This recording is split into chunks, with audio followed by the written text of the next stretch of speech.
as though I have conquered death. I live death every day.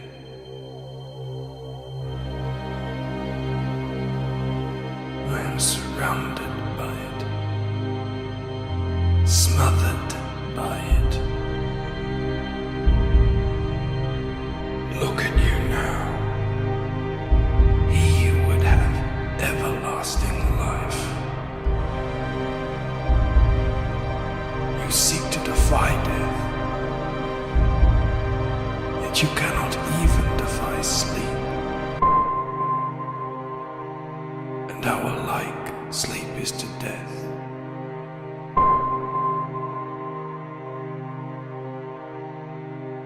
It is a painted death.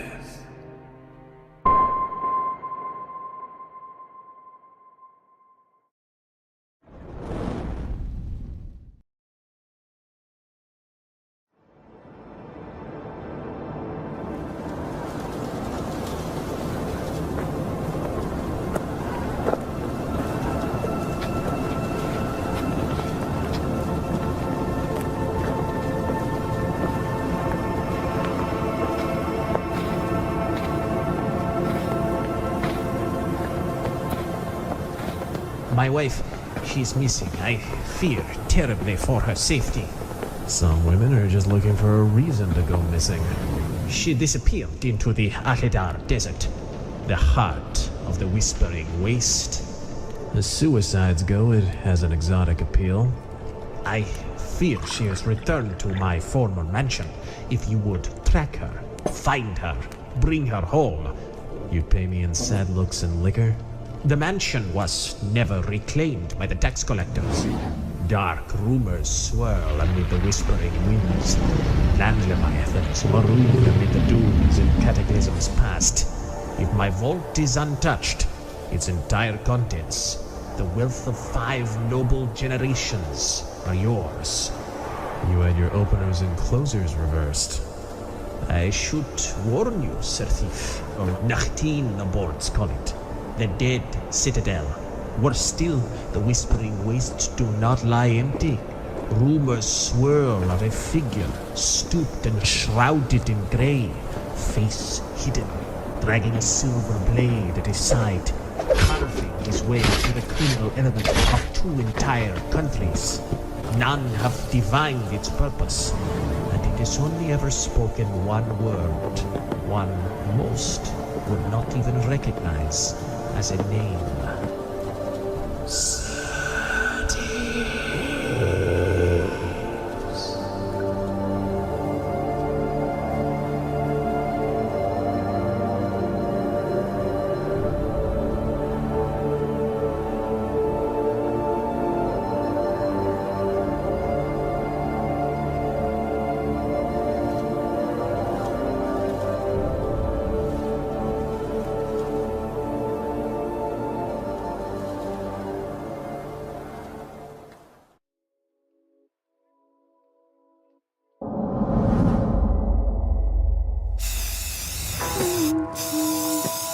I remember childhood without any friends. Just me and my imagination. So I made up my own friend.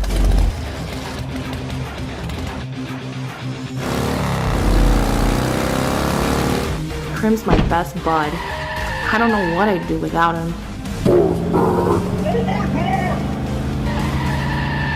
But there's some things we should keep locked away. Not the imaginary friends, but the imaginary fiends.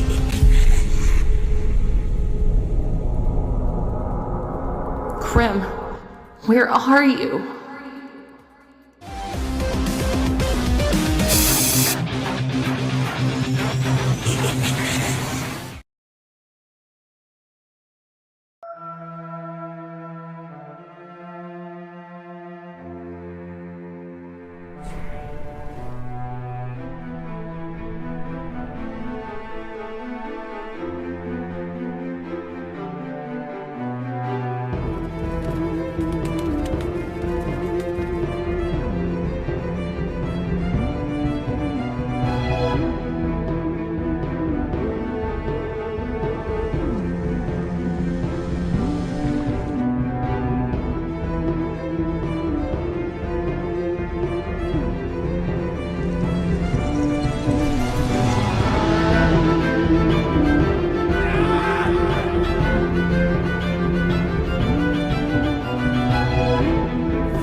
Nosfero. Does this word not sound like the death bird, culling the living dead at dawn?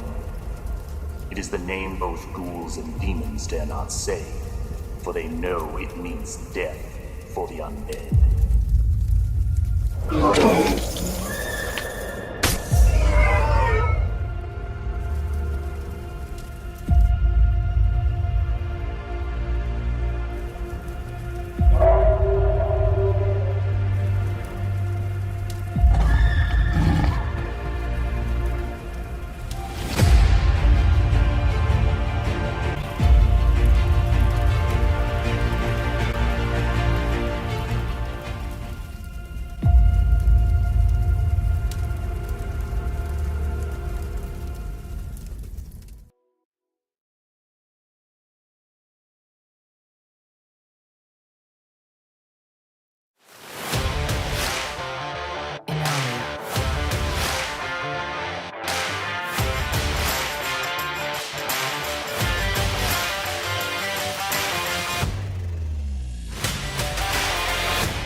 Good morning, come on in. Coffee's good, fresh and hot. There's a waffle in the baker on the grill. We're making bacon. You're always welcome back.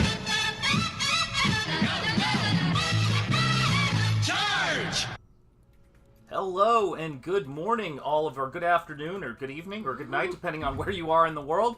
It's great to see you guys. I thought I would bring back the Waffle Lodge intro for a little bit because the missus and I had waffles this morning. We had waffles forthwith. I hope you guys are doing well. Let's see who we've got here in the chat. Before we get started, I am here, of course, with the lovely Mrs. Enjeti. Hello. And let's see what's up. We've got Stephen Rockwood, channel member in the chat. It is great to see you. We have Duck Bacon here. Always good to see you, Duck.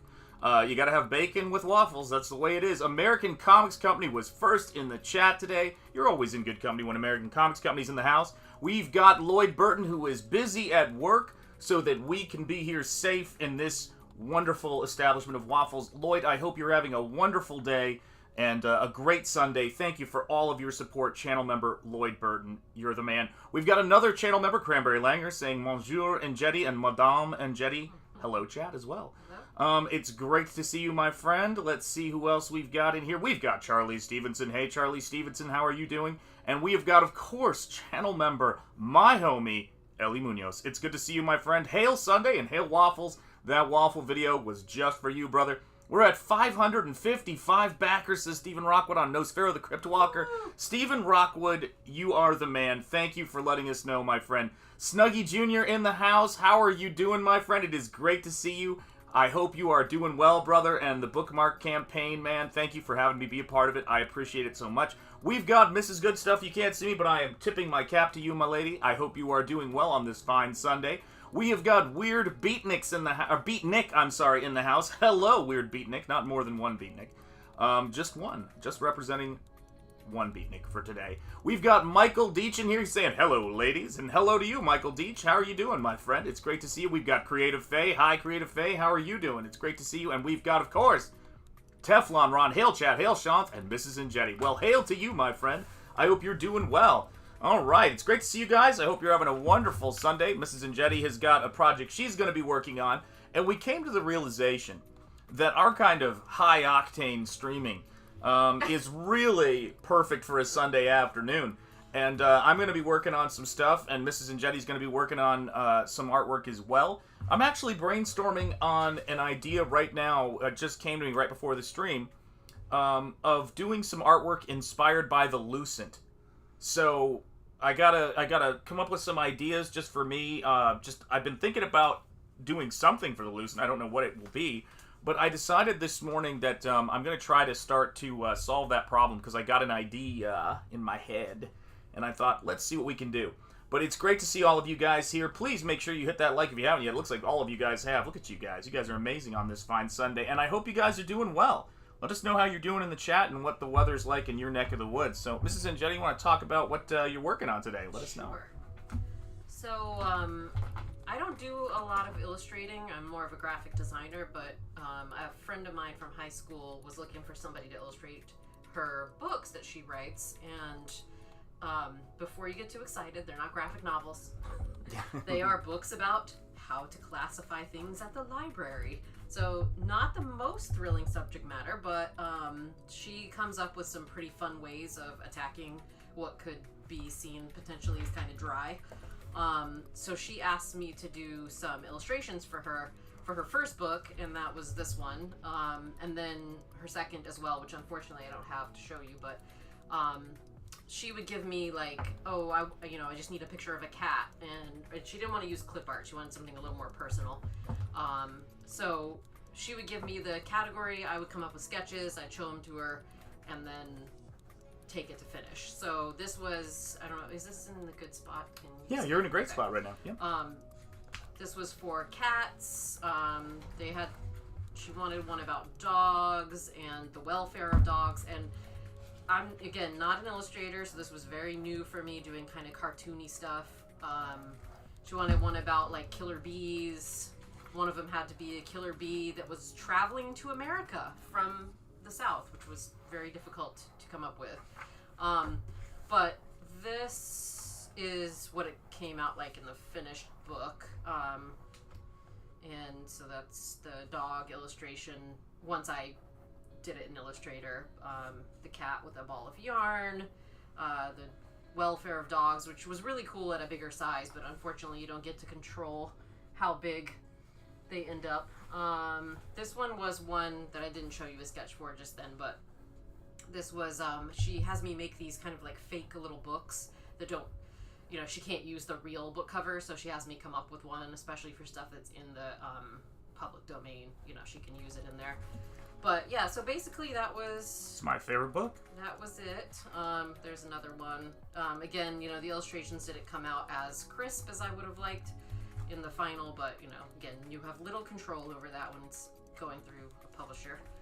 But anyway, so she just asked me to start doing illustrations for her third book, and the one that I'm working on today is flowers. So she said it could be flowers, flower gardening, flower arranging, or clothing accessories.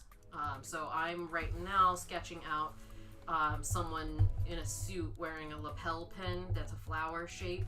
And then once I get this kind of basic idea down, I'm going to bring it to Illustrator and I'll take it from there. I'll probably draw all four of them as sketches and then perhaps use them as like one big illustration, but with four little parts on it. We'll see. Excellent. Cranberry Langer says they look good. It is great to see you guys again in the chat. Soul Curialt, it's great to see you, my friend, channel member. How are you doing? Let's see. Weird Beatnik says, I showed my mom this really interesting documentary about the Fleischers last night. Yes, Max Fleischer and his brother are amazing. I believe his brother, right? They did some amazing stuff. Cranberry Langer says, it's sunny, warm, and I have cavities. I am sorry to hear it, Cranberry Langers. Oh, my goodness. Yeah, who doesn't like duck bacon with their waffles? And hello, Siege Perilous. I made sure to get my shout out to you right there on the paper, my friend. I hope you are doing well. Yeah, it's great to see you guys here this fine morning. So, this is the fun thing about these streams and what we're doing here is we're going to be sketching. We're going to be trying to figure some stuff out. But I've been thinking a lot about, the Lucent, because I see that trailer every time I stream, and Michael, because I love him so. And as I was, sketching and trying to think of ideas, I kept coming back to this one problem that I have, which is the same thing I ran into with the cover I did for Beckoned. And if you guys have not checked out Beckoned yet, the link is in the description. A really beautifully illustrated book. Really, if you like classical illustration and high fantasy, it's great. And when I was doing the illustration for Beckoned, the thing for me about it was I wanted to get this really kind of romantic, kind of sweeping fantasy stylistic, because that's what the artwork looks like in the book. And I know that, oh my gosh, hail Shanth. Well, thanks, just getting ready to move. There you go. Okay, so you're moving to another state, or you're getting ready to move in your house? Let me know, Siege. And the thing that's been interesting about it is that I know that Michael liked that cover, and at the same time, you know, the ideas have to kind of come from this place of, I don't know how you would describe it, but for certain paintings, and this is true on Nosfero, they've got to kind of come from this, I don't want to sound too whatever, but this kind of, spiritual place in terms of where the poetic nature of it comes from. And so I've been thinking about Mike, and I've been thinking about the great stuff that he does. And the thing that I sort of have come up with are two things. And they're a little bit, in some ways, I think, based on just how I've gotten to know Mike, but also how his interests work, and how what he's doing right now here in this space that we're in right now, this incredible space, is very much tied to his journey as an artist. And so one of the things, a dream is actually Teflon Ron. That's a really good way of looking at it. Yeah, because it's the Lucent, it's that whole Lucent dreaming thing, isn't it? We're being beckoned to check out the book I'm moving to, Siege. Yeah, a lot of people are moving right now. And so I guess the big thing that I kind of came up with, when I was working on this thing was, Mike has a history of playing poker, and I always think of playing cards and how they've got that great sort of flipped imagery. At first thought I had for it was to maybe do something that was like the Fibonacci sequence, and then there was another aspect of it where I was thinking about playing cards, the Fibonacci composition or numbers and how they can be used in composition. And then I started thinking about the ability to travel through liquids, which is a big part of that book, both blood and water. I mean, Lucent's awesome. You got to read it, but not my to keep copy. Yeah, the Lucent sounds bright. It is bright, and so is Michael. Let me tell you. In the UK, just moving house. Gotcha. Possibly town. We'll see in the next couple of weeks. All good. Glad to hear it, Siege. Yeah, I mean, I'm really excited about this piece. Like, I finally have an idea for it. It's a very weird thing because when somebody talks to you about making artwork, they kind of want to see you do something. This is going to sound so ridiculous, but they want to see you do something like you do it. They're like, all right, man, go nuts, do something. And so you kind of want them to get something that they enjoy, what they're really into. And it's tough because sometimes I don't know. I just have to kind of get to a point to where I relax enough to just go with whatever's on my mind and let it come to me, because trying to force, I've got to make a great Lucent illustration is just a nightmare. It freezes your brain up, and I don't need any more freezing of this brain than I already got. So here we are. And so I thought it could be interesting to do a piece where I've got this plane of liquid in the middle with both Gilgamesh and Ella kind of reaching and touching that on either side, and on one side have blood, one side have water, and then if you rotate the piece over, you've got a portrait of Ella on this side, and then you've got a portrait of Gilgamesh here on this side. And just sort of trying to play up the poetic nature of it.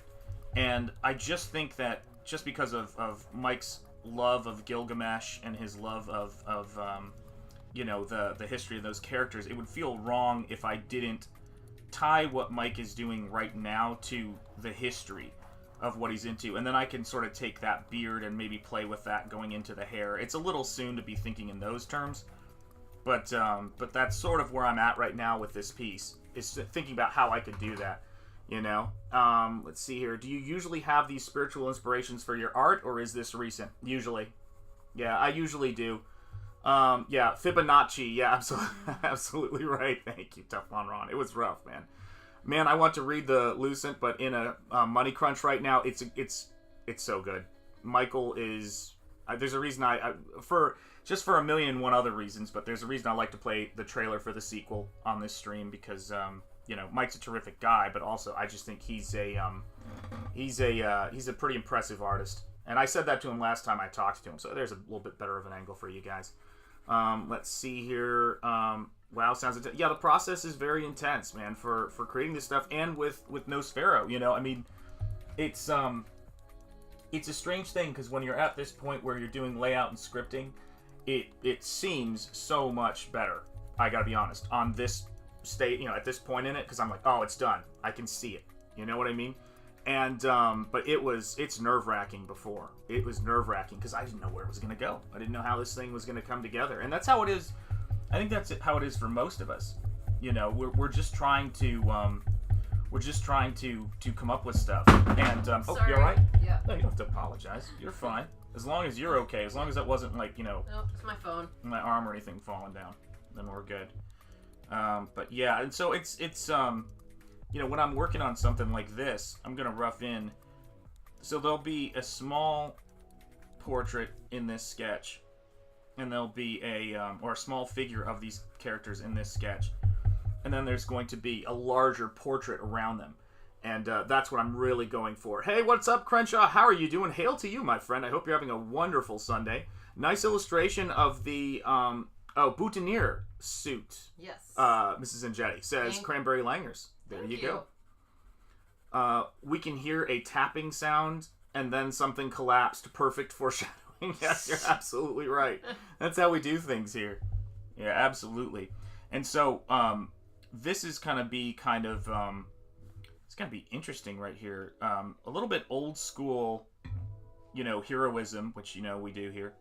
And I think I want to you know, kind of maybe reference those great Conan posters that were done in for John Milius's movie. I think that could be really interesting for the figure here.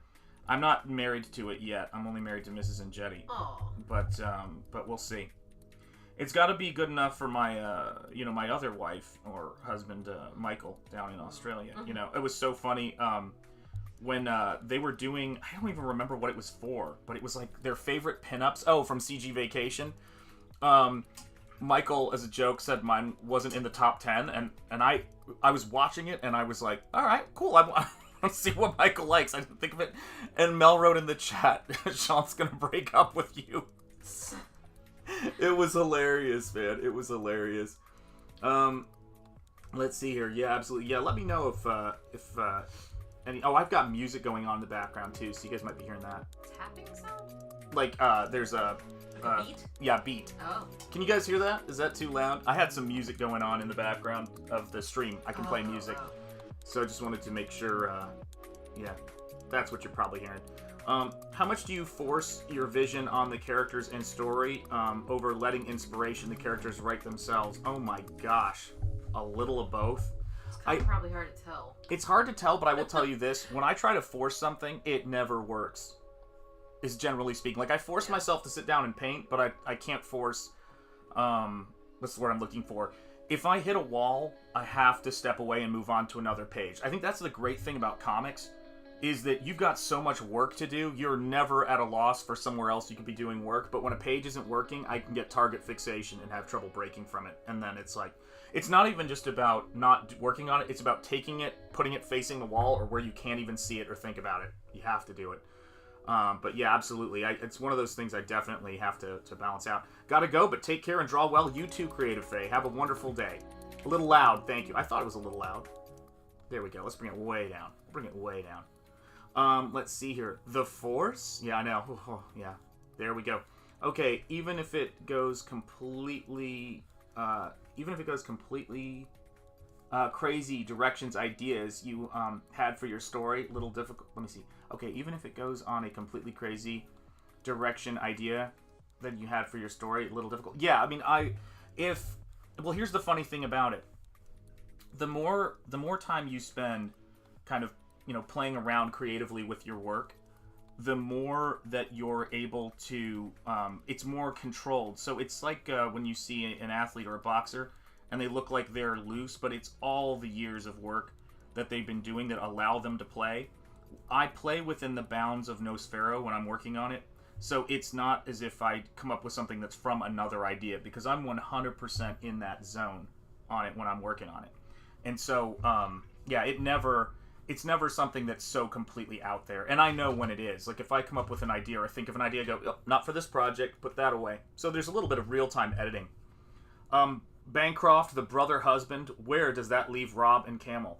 Well, you'll have to ask him, but you know, about where they are in that whole thing. But I mean, Rob, I also hold in very high regard and esteem. I love Rob, my other brother down under. I haven't seen Rob and had a chance to talk to him in ages, and I need to do that. And someone put a link to Clint Stoker's Downcast 4 in the chat, and I was just, when I saw that, I was just thinking about CG Team as well, and what a blast we all had. And that was the, I did a painting of Clint Stoker's character, that the painting has now been sold and is in a wonderful home right now for Downcast. That was my piece in CG Vacation, and I was texting with Phil yesterday. So it's really, I mean, it's great to meet all of these creative people in our space, in CG, in the Iron Age, and all of it. You know, and I've even been getting, you know, nostalgic for those early days in the, you know, of the Fandom Menace, too, for that matter, at this point. Particularly with all the exciting news out of London this week that Star Wars is being murdered. But, you know, it is what it is. American Comics Company, EVS. I didn't even know you... I didn't even know you were there. There you go. Let's see here. Where is it? Yeah, oh my god, you guys are cracking me up. Check out Downcast 4. Let's see there. There's a link, Snuggy Jr. Thank you for that. So is Nosfero finished? It's being scripted right now. So I'm writing it, but the artwork, and I'm cheating a little bit, putting a little detail in while I write to break things up. But yeah, I mean, I think I showed this yesterday, but Teflon Ron, you might not have been here, or showed this the other day. Hang on a second. I just realized that some of you guys might not have been here for that. And you won't be able to see any spoilers, because it's quite a small photo. But this is the entirety of Nosfero laid out on my sofa. This is the whole dang thing. All of it. So, yeah. And it feels wonderful. It feels wonderful. A little overwhelming, but wonderful. And what was I going to say? But yeah, the Star Wars Celebration is in London right now. And, yeah. They're, yeah. It's a thing. It's a thing that's happening. But, there we go.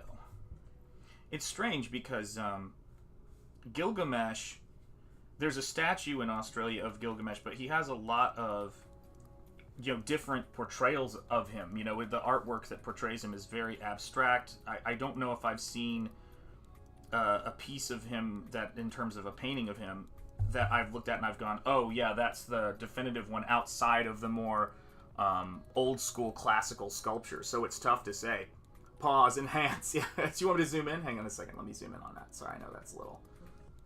I think they wanted you to zoom in on the pictures of Nosfero. Oh, on Nosfero. Oh my god, what would I do without you? That's just my guess. That was a great guess. I think she's absolutely right. Awesome One, it is great to see you. Channel member Awesome One. Love seeing you here. Because you said you couldn't get any spoilers. That's right, that's right. So oh my. Gonna zoom in and enhance. Oh gosh, what would I do without you, my love? It's okay. What would I do? I don't have to run the stream. That's I'm right. just sitting here drawing flowers. That's right. Well, that's where I will end up eventually, being at home just drawing flowers. People will go, oh, isn't that the guy who drew Nosfero? Yeah, but then he snapped and he drew flowers for the rest of his life. And the flowers were vampires.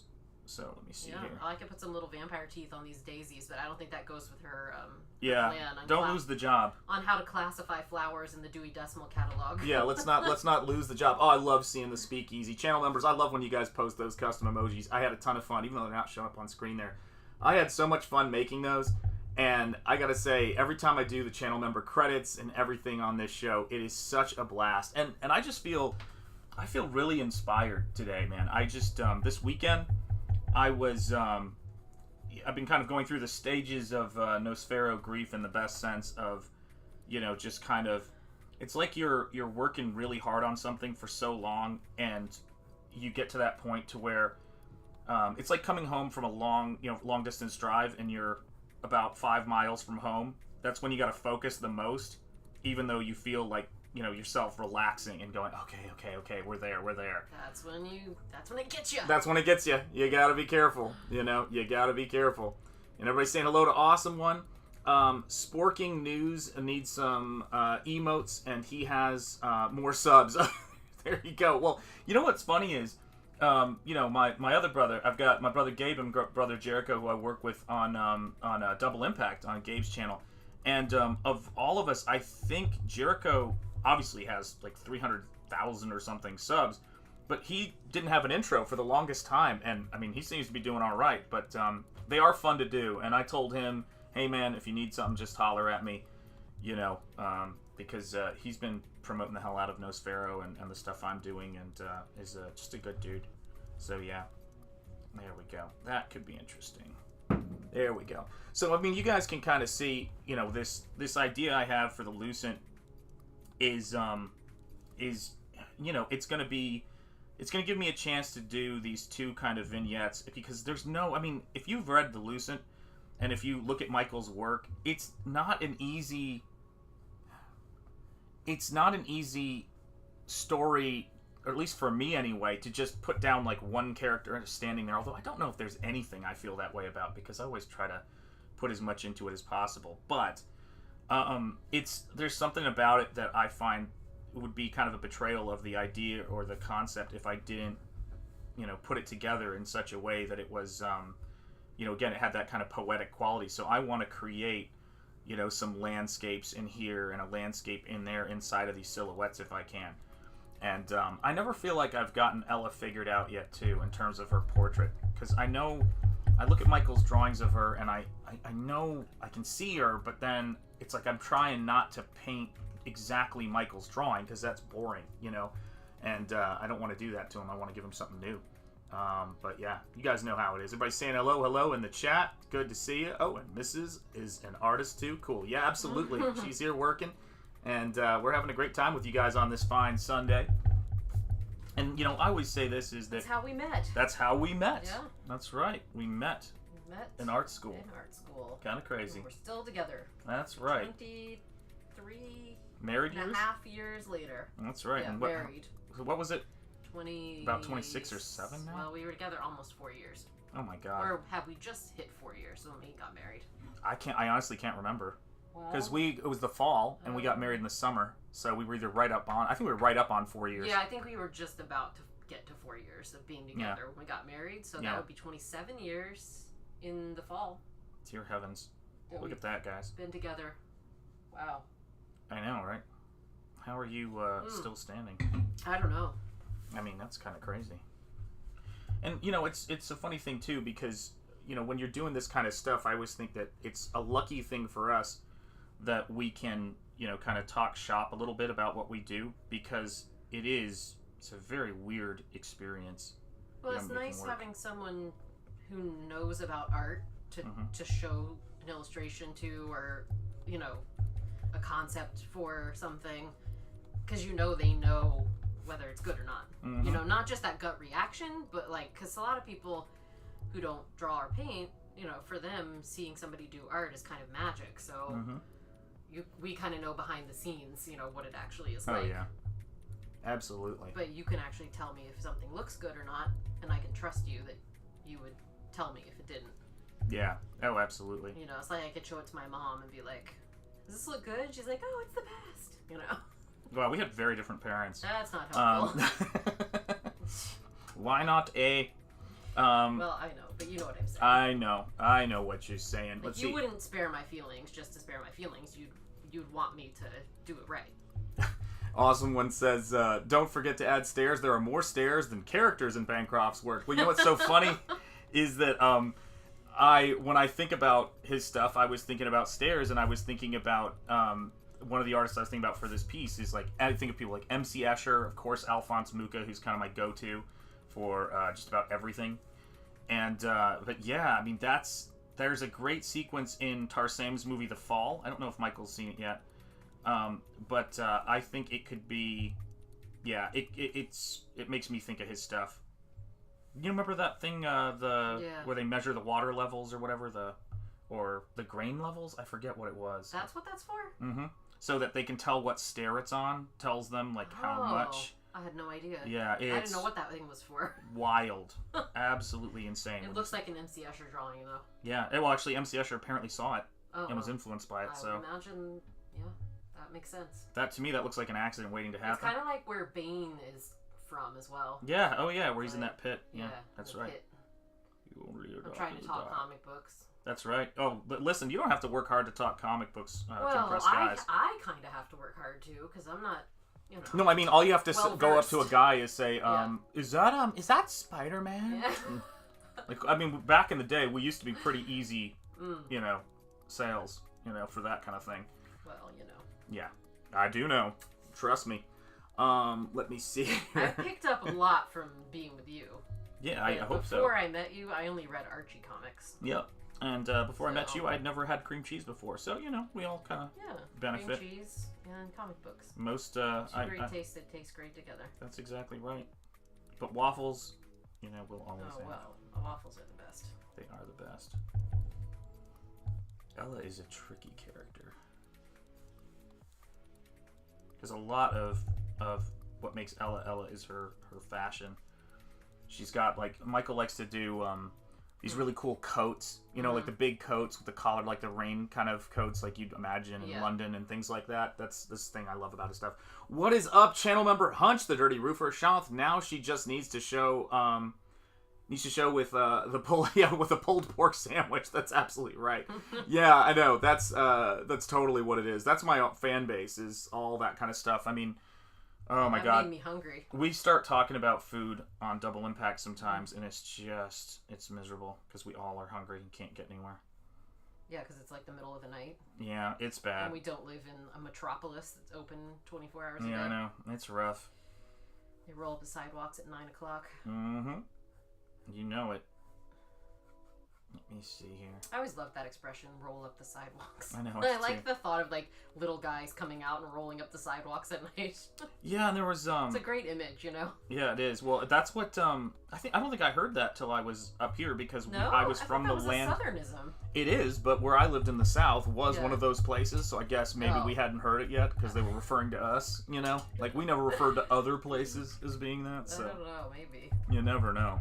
Could be it. Or I could have just been, you know, I think you just uneducated. I think you just weren't paying attention, because Well, you talked where about... you come from, when you weren't saying that, and I don't know. Hey, what's up, Phil? Hail to Phil, and of course, the mighty Steranko. Yeah, Phil sent me a great photo of him out there, kicking butt and hanging out with the man, Jim Steranko. It is great to see you, brother Phil. I hope you are doing well, and hail to Zaid Comics. Lost Pages, baby.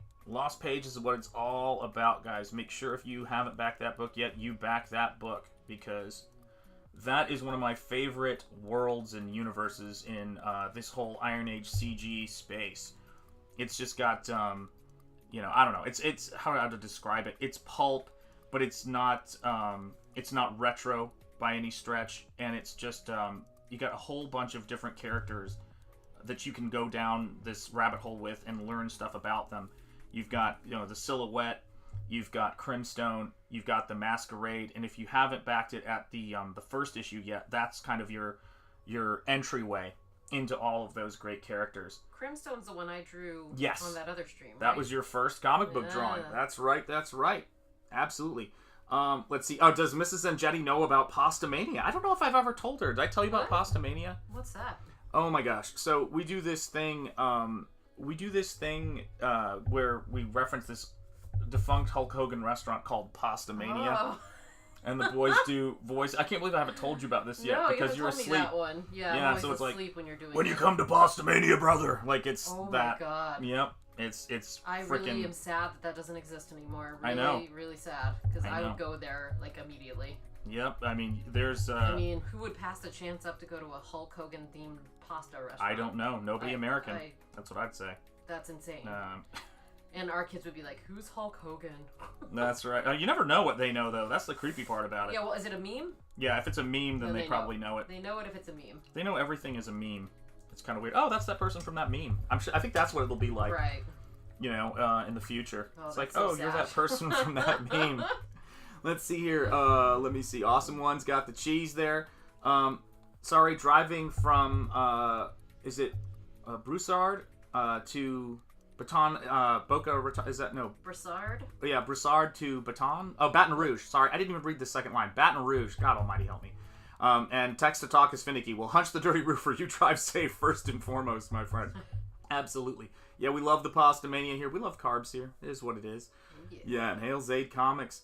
Yeah, knock before you come in, Phil, at Zaid Comics. We get snow tomorrow. Oh, my gosh. Snow? Where? Wait, no, that's not true. You're not getting snow, are you? Phil the Mastermind. Amen. I'd agree with that. Michael Deach. Hail Zaid Comics. Says Duck Bacon. Hail to Phil. Vinny Art always talks about Pasta Mania. Yeah, you got to talk about Pasta Mania. It is the alpha. It is the omega. That is how it works. What do you guys think? Does this look like enough flowers for a flower vase full of flowers, or is the vase too big? All right, I'll let you know what they say here in the chat. We'll see how it goes. I feel like the vase might be too big for the flowers that are in it. I might need to shrink the vase down. But I could do that digitally once I transfer over. We are not anti-digital up in this place. No, but I do find that drawing it by hand first is helpful. Yeah, agreed. Something about it gives it that hand feel that I need anyway. I just am not. For me, the way I work digitally is more like it's in Illustrator and it's not painterly. It's very collage, cut paper where I'm creating shapes and overlapping them, and it's not so much like I'm drawing like you would do in Photoshop, because I work mainly in Illustrator. I've never really gotten the hang of working with a stylus on a trackpad. Yeah, I just I'm use really a trackpad. good though with the touch. What is it called? Trackpad? Yeah, I guess trackpad, but I guess I'm thinking stylus on a bamboo or a Wacom. Oh, gotcha. I've never gotten that good at it. A lot of people use Illustrator with a pen. Yeah, I can't do that. And I have never been able to do that. I guess because I just didn't learn that way. Yeah. Maybe if I had learned it at the beginning that way. Well, it's cheaper to use a trackpad or a mouse. So it's great to... Oh, Neon Todd Studios. Hi, everyone. Hi to you, Neon Todd. How are you doing, my friend? Had an amazing time with Steranko Zaid Comics, Phil says. Lots of storytelling talk. Listen, man, I cannot wait to catch up with you about that. But it seems more realistic that someone would put... let me see. But it seems more realistic that someone would put too few flowers in a vase. You're absolutely right. Oh, okay. I think you're right on that. Good point. 2 weeks of 80 degrees and snow tomorrow, says American Comics Company. Where is that person? Where are you, American Comics Company? I need to know where it's going to snow. Yeah, and 58 in Tennessee right now. Wow, that's craziness. Yeah, I feel like it's that temperature here. I think it is today. Yeah. Duck Bacon says shrink the vase. That's his thought on it. I'm thinking maybe it needs to be a little smaller. Vase looks a little too big for the flowers, says Cranberry Langers, but then his later comment, he's not sure, but I think... I mean, I could also add more flowers to balance it out. That's true. How lazy am I? That's the question. Ooh, yep, out west in places like Denver, getting snow. Wow. It snowed Friday in Salt Lake City. God bless you, Charlie Stevenson. That's a lot. That drought's over, but... Oh, West Michigan calls for snow Michigan. Monday. Yeah, Michigan, my Michigan. They're the last holdout of snow. That's right. I remember my days in Grosse Pointe Woods and Grosse Pointe Dank. Dan Lawless. I had snow yesterday, says Cranberry Langers. Oh my gosh. Oh, man, guys. I'm so done with snow. We're done with snow here in New England. Actually, I don't even feel right saying that because it barely snowed. Yeah, that's true, but I'm still not ready for it. You're running into Steranko a lot lately, Zaid Comics. Has he invited you to his house yet? There you go. Teflon Ron wants to know. I've placed many flowers in a vase. It looks good, says Awesome One. West Michigan, Lower Peninsula. Got you. There you go. My aunt and uncle lived in Michigan, I believe. Yep. Or was it Minnesota? I get them confused. Actually, which one? Who are we talking about? When my uncle worked for Apple back in... Or no, it was IBM. Oh, okay. He worked for IBM back in the day, and before they moved south. And they lived up there, and I know they had to put chains on their tires. Oh yeah, it's serious. There was 6 feet of snow on the ground at all times. Goodness gracious. Yeah. It is an experience. It is definitely an experience in that kind of weather. It's real snow out there in the middle of the country. God bless you folks. When there's no wind or no ocean breeze to kind of bring some warmth to you, that snow will cut through you, man. That's rough stuff right there. Gotta find another page that's blank. Let me see here. Working on it. Teflon Ron. Yeah, absolutely. Gotta make that happen.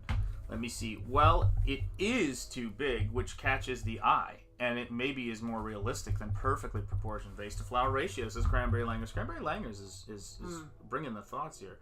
Phil, take an ice bath outside. It's good for the blood. Oh my goodness. Maybe it's not supposed to catch the eye like that then. He's on both sides of it. It's so funny though, because I'm I'm like, worrying about it, but it's gonna probably be like half an inch tall in the book. Yeah, that's right. Well, that's where we go, right? I don't think the audience of a book about library classification is very high. It's like a high readership. You never know. So I think it's like basically a textbook for people in college to become librarians. Heavens to Betsy. But I feel like I want to bring them a little bit of happiness and joy looking at my illustrations while they're learning about the Dewey Decimal System. Does anyone even know how to use that anymore? My Librarians God. do. Yeah, they do. They have to. Got all the secrets. Got any librarians in the chat? I don't know if we have any librarians in the chat. Do we have anybody named Dewey in the chat? I feel like they would have identified themselves by now. They would have. I think they would have. There's no doubt in my mind they would have. Let me see here. Alright, so the next one I'm going to do is flower gardening. There you go. So, I think I'm going to do something with a spade in the ground. Cool. Maybe. Someone was talking to me in the chat about gardening. I think we have some gardeners here talking in the chat. Here, let me see what we got here. She has a triangle going where it bounces back up to the flowers. There you go. Wow, they're just really... They were taking in the art there. I stare intently at library cataloging book illustrations. This is Cranberry Langers. Thank you, Cranberry. I knew. Who knew, right? Who knew? People don't understand. Cranberry Langers is the real deal, man. He's ride or die when it comes to the Dewey Decimal System. So everyone has secret hobbies that maybe they don't want everyone to know about. That's right. That's right. We're making everybody know now. We got to do it. Absolutely got to do it. Can't don't hide your light under a bushel, Cranberry. That's right. Don't do it. You let your library freak flag fly. There you go. Well said. I got that out. Didn't trip over. I know you did really well. That was pretty good. That was pretty good. That was pretty good. There we go. Yeah, there's this wispy sort of, I don't know. God, see, it's strange because I'm talking about it from a writing standpoint and not from an art stand. Because I think it's all the same when it's a writer artist project like Nosfero or the Lucent or some of these things. It all kind of gets jumbled in together, if that makes sense. Let me see here. I had the equivalent of a library, a small one, of graphic novels and comics. I think I had nearly... we understand that. 100-ish. Yeah, I know it's bad with us and books. And I did order them 2 to 3 different ways. There you go. I was always in the library as a kid. It says awesome one. Mostly reading science fiction and fantasy books. There you go. Teflon Ron says maybe the vase will have a flower pattern on it. Cranberry Langers. They're talking to each other now. Descent into madness. I used to work in libraries, but I never got a master's of library science, so I can't technically call myself a librarian. Understood, Neon Todd. And we will call you a librarian in here. What is up? Gross Point Dank in the house. Speak of the devil, and he shall appear. Or speak of the saint, a kind man, Dan Lawless. How to Draw Comics with Dan Lawless. Hi all. Hey to you, Dan. It's great to see you, brother. I hope you're doing well. I would organize them according to title. And then I went to title and publisher, then another one. Wow, my gosh, man. Cranberry Langers, you're like much more organized than I am. Hunch the Dirty Roofer says, want a real surprise? Drive the 17 out of Phoenix, Arizona to the 40 headed to Albuquerque in mid-January. You'll go from 70s to 5 feet of snow in Winslow, Arizona, back to the 60s by the time you hit Albuquerque. Oh my goodness. Is that cotton ball? Is that a cotton ball with a mustache? Do you mean what I'm painting right now? Very likely. Yes, it's a cotton ball with a mustache. I actually kind of like that idea. We'll see where it goes. We'll see where it takes us, folks. We'll see where it takes us. There we go. So I think I'm gonna do like a spade in the dirt. Yep. And then maybe like I don't know what you call this thing. A trowel? No. The thing that looks kind of like a fork for the garden. I don't know. Do I need that? I don't know if I need that. But I'm gonna just have the spade like in the dirt and then maybe like a little flower. I don't know. It's starting to come up. Yeah, it's coming there. Let's see what we got here. Hail Dan Lawless, says Duck Bacon. Being a good gardener helped me pay off college, says Hunch the Dirty Roofer. Wait, wrong type of gardening. Oh, Hunch. Oh, Hunch. He was growing oregano. For all the kids watching at home, he was growing oregano. Hi, Dan Lawless says Neon Todd. American Comics Company says, Hail, Dan Lawless. How to Draw Comics. Let's see here, at How to Draw Comics by Dan Lawless. Always great to see you. It is, and it's always great to see you, American Comics Company. You know how I feel. Let's see here. Oh, says Awesome One.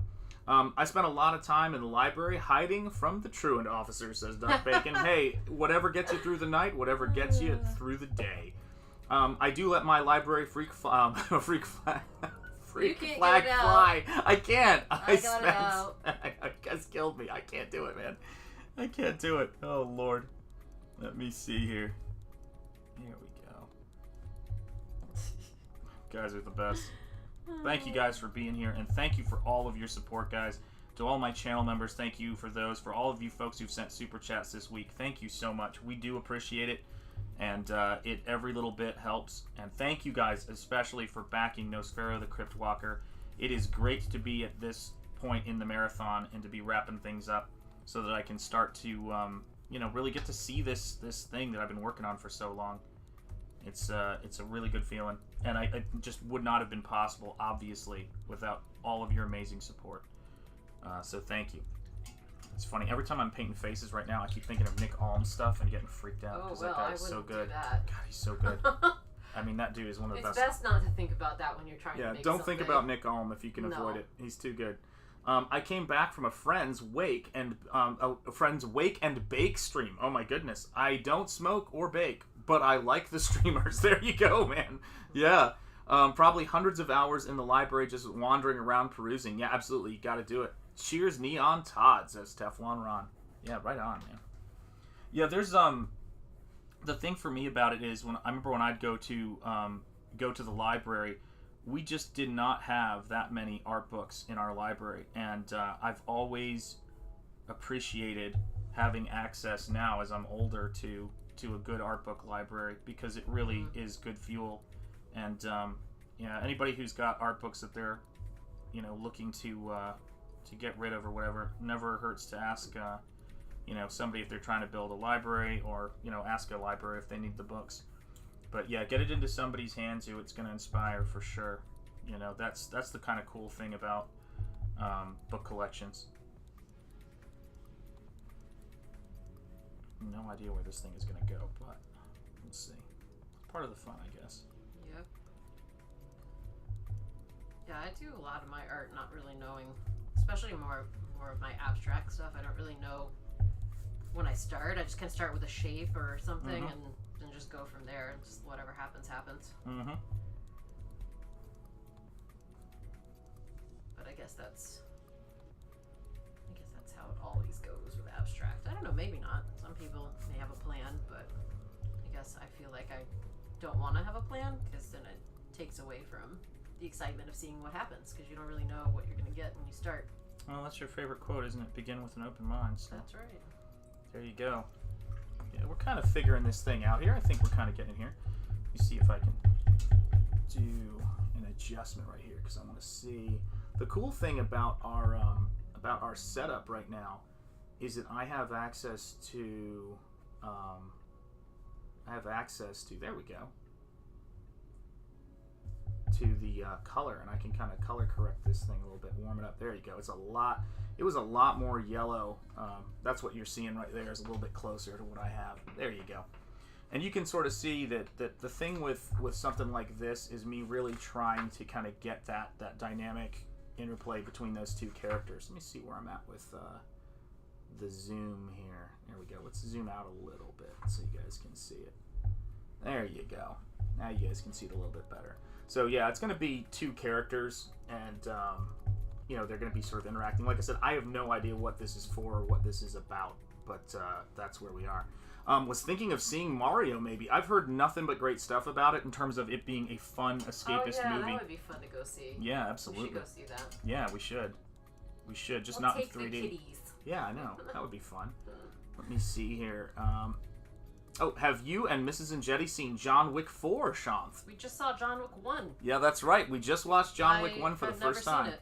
Yep. We hadn't seen it, and we really enjoyed it. Let's see here. Yeah, I want to see the rest of them. Yep, and we've got the rest of them to watch. X-Men was my inspiration for doing art. Those were found in the Air Force exchange checkouts. Very cool. Let's see here. Donated a lot of books to my library before I joined the military. I feel sorry for your lack of an art section, Shanth. Hey, no worries. We had a great section at our library. I bet you did if you were donating books, but it was awesome.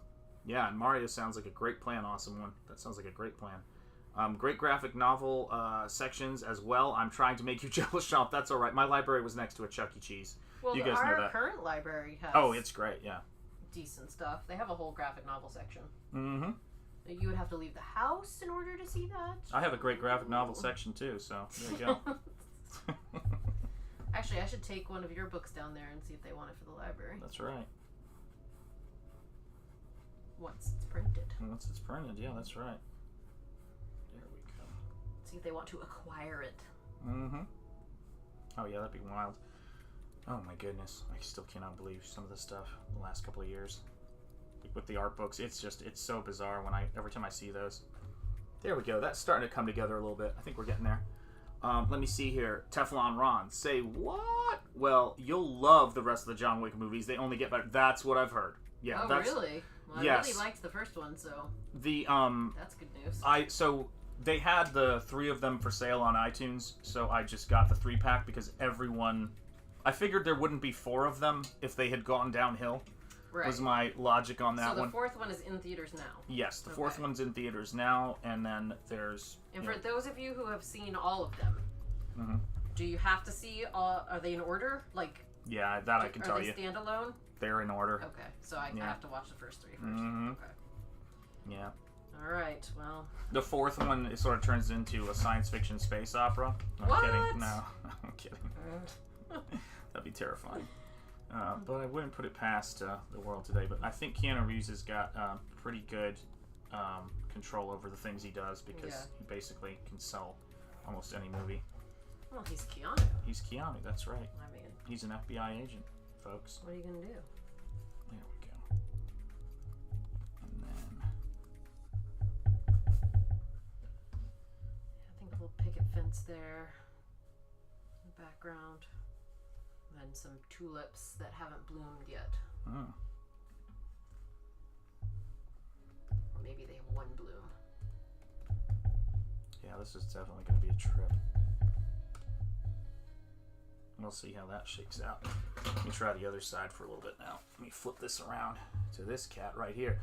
Oh my gosh, lots of things in the chat. In the text. God almighty, I'm old. Somebody put me down, please.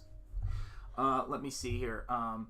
However, I do consider your art one of the best I've seen, and your art book will be added. Oh, thank you so much, Cranberry Langers. Aww. I appreciate you so much. Thank you. And it'll be an honor to be in your library collection, Cranberry He was Langers. talking to me.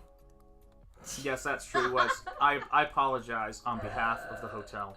I never knew graphic novels existed until about 15 years ago. The largest book I saw as a kid, were the ElfQuest or foreign comics. I used to read ElfQuest books. They had them at our Walden books. I remember seeing those. That was kind of my library at that point.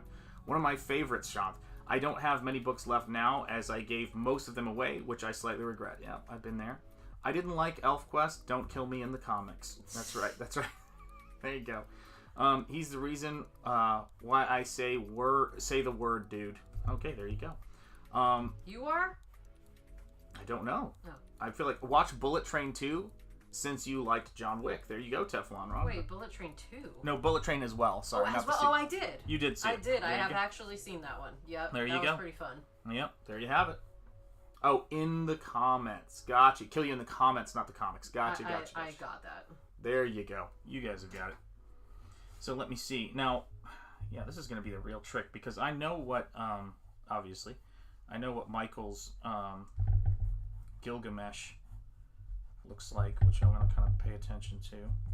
And then, of course, there's the classic depictions of Gilgamesh. So and I'm roughly good at this phase anyway, so it's not like it's a portrait or anything like that, but just important to kind of, get a sense of the angles. I'm not trying to throw shade, but I've done 3 illustrations in this time, and you've done 1. That's right. But listen, I married better than you did, so there you go. Oh. Boom, boom. Compliment and a self-diss. That was pretty rough. All in one. All in one. It's the total package. That's exactly right. It is. Let me see here. Let me see. Get that shade there. There we go. Yeah, and then I'm gonna see if I can get a Yeah, the whole Mesopotamian, art and stories are really fascinating, and there's a charm to the art that I really like, of that, and I don't, it's like I want to make sure I get something that, captures what Michael's done in his book, because Michael's really interesting. He loves mythology, he loves bande dessinée like I do, all that stuff, man. We have like some crazy conversations in the past, man. It's good stuff. Let me see what we got here. Yeah, Keanu Reeves, Bill and Ted's. Gotcha. I see what you're saying. Yes, indeed. They got you to say the word dude. I hear you, man. I hear you. Yes. Maybe Shanth can add cranberry body in the background or cover of the cover dead. No, I won't. I'm not going to do it. Yes, Mrs. Enjeti, I love the library cataloging system of books. I get those for the interior art, my vast collection, and no doubt yours is at the top.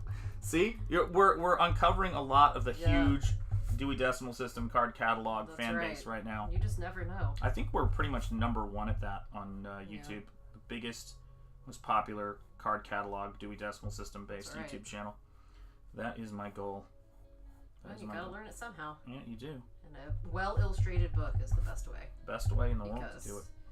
Gotta hook them somehow, Gotta hook them when they're young. I mean, I know you're there just for the fun of it, but... Yeah, of course. Yeah, okay. I mean, that's basically good enough for going on to the next step. Mm-hmm. Alright, so we have Flower Garden. Go back and find the other one. We have flower as clothing accessory. And we have flower in a vase. So the only one I don't have is just plain flowers. But I don't think I need that, actually. So how many does she want you to do? Well, this is just one. Gotcha. Illustration, but I don't know if she's going to want these as like a cluster of illustration or just pick one of them. Yeah. So I'm going to send her the sketches and then ask her which one she wants me to go to finish on, or all three. I don't know. Well, there you go. And then I found some sketches when I was flipping through here from some of the other... That was one from the second book that I turned into an illustration, and then it was a sketch of one of the little books, the little fake books I had to make. Gosh, I remember those. And I like to... What's been kind of fun is I like to pull in things from the previous books. So, like, this one was about dog houses, so I used the dog from the first book as the in cover. The illustration. I love it. And then in the second book, I have a pencil. Actually, you can see it in the globe.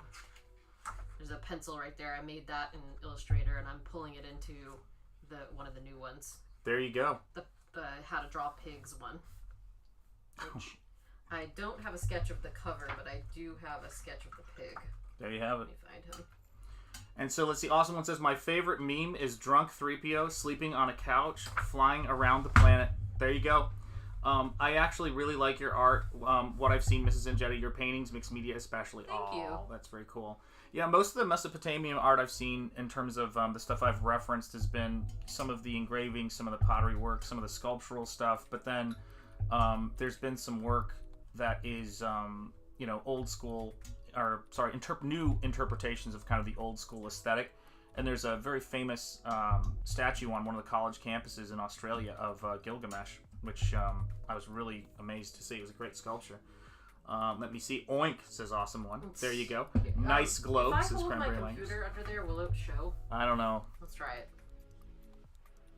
Yeah, it did all right. Alright. It's done all right. That's the final illustration from that sketch. There you go. That's the pig. Look at that. Boom, boom. Let's see here. Drunk 3PO's got some great memes about him, and man, he's just crushing it right now. Yeah, he's doing. He's got a book coming out now. His channel is just growing like crazy, and he's just such a good dude. He's the guy who builds orphanages and things like that. Oh yeah, and yeah. I know who he is. Terrific dude. Just a terrific guy. So shout out to Jay. Why does Hunch the Dirty Roofer asks the really poignant questions? Why does the pig sketch look like Shanth? That's a tough, well, we're in love. I mean, I don't know what to tell you. Love is love.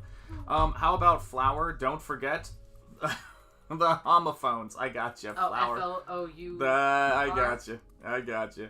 That Lucent painting also sounds crazy great, Shanth. Thank you so much, Cranberry Langers. Much appreciated.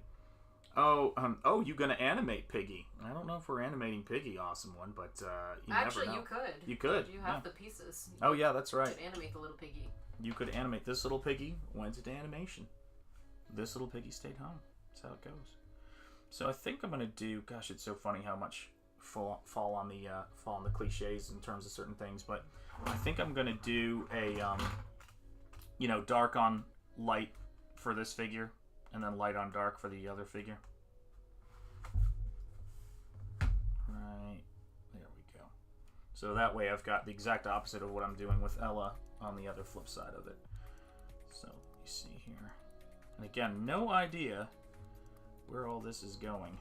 Just had an idea for my brother Michael Bancroft. The sign up for Lucent 2 Painted Death is in the description, guys. And if you haven't bought the first book, I know that's available on Michael's site.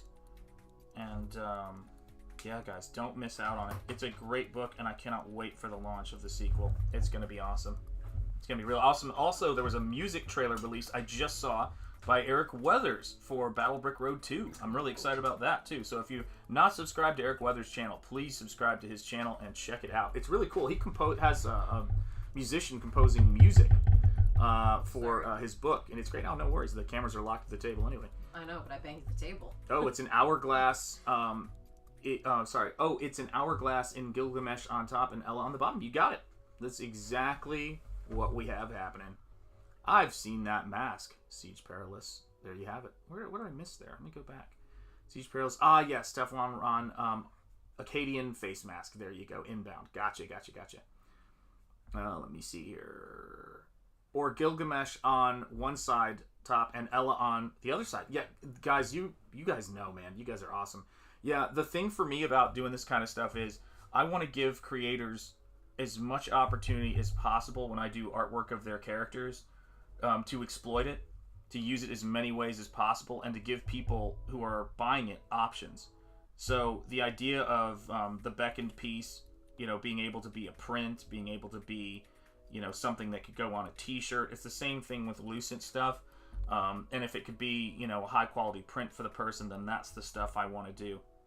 That's the goal of this stuff. Because, it's when I did the Cyberfrog piece for Ethan, I had no idea what he was going to use that for, if at all. He just commissioned me to do artwork. And then he used it on a trading card, and it works great for that. But it's painted big enough it's for him to be able to use it for anything else. If he ever does an Art of Cyberfrog book or something like that, and he wants to include it, he's got a large art piece to use for that. So I tend to try to work at a scale where it can be used for the most things, because it's got to hold up reduced down anyway. Gosh, when I see a trading card next to the sketch even, it's so strange to think of how small that Cyberfrog trading card is. Isn't that nuts? That is tiny. And it held up. I can't believe it. So much bigger than that. I know, it's giant, We don't have it anymore. Yeah, we don't have it anymore. No. Yeah, it's sold. Yeah. It's sold. Yeah, guys.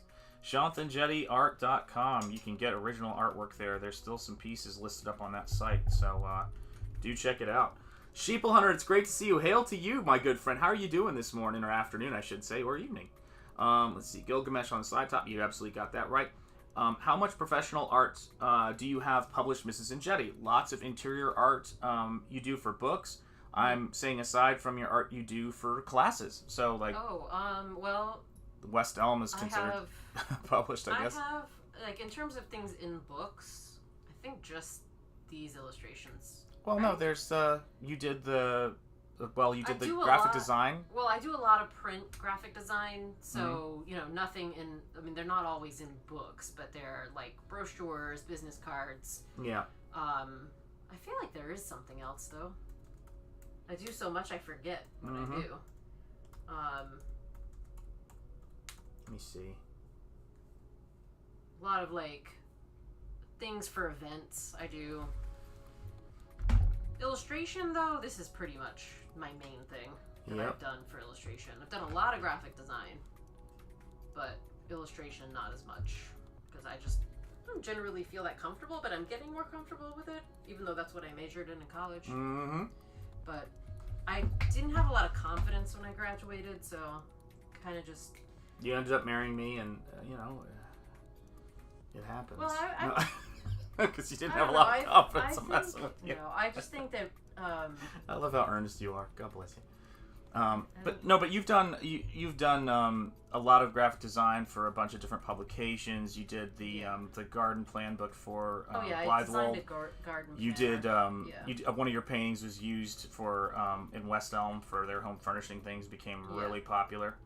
I'm pretty sure there's bootlegs of it online, different companies now, which is wild. Really? Yep, I just looked it up, and there was some place called Modsy, and it was for sale on there, and I went, I don't know if that's West Elm affiliated that's funny. So I'd be really curious.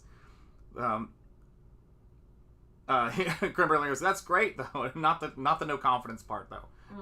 Well, I wasn't confident in my illustration abilities, and rightly so, because I needed work to do a lot more work, and I got there eventually. Awesome one says, congrats, I did it. Wow, I did it. Amazing, I did it. Thanks, email about taxes. There you go. Gotta love it. Art school will do that to you, have you doubting yourself if you don't know better. Yeah, that's true. It really does. I think I just needed like 4 more years of art school.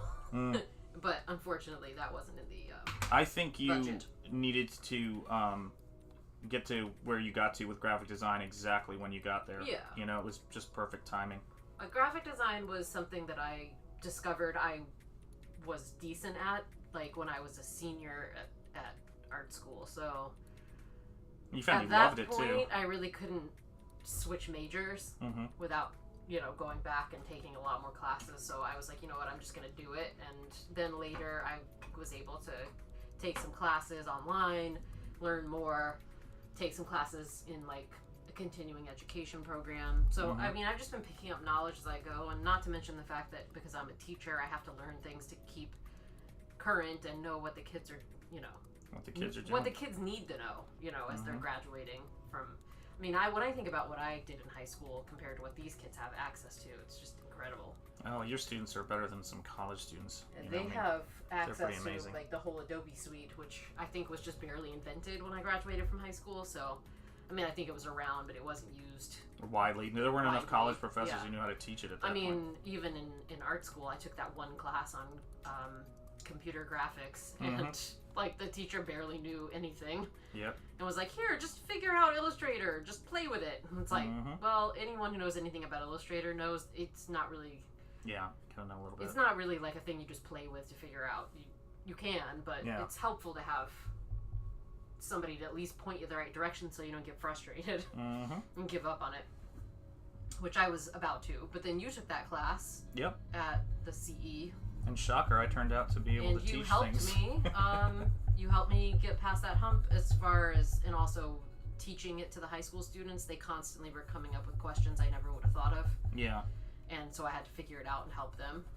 So that was also, I think one of the best ways to learn something is to teach it to other people, because you have to figure it out in order to be able to teach it. And that was one of my first teaching jobs too. I got illustration one class, and then I got a class back in the day when we were teaching, digital at the first college, or first two. I got a job at RISD as an adjunct and Montserrat the same year. I still laugh. The class was called computer imaging. Yeah. Yeah, we used to call it computer graphics. I mean, good God, it sounds like, 1,000 years ago. The robot is making it. Yeah, I know.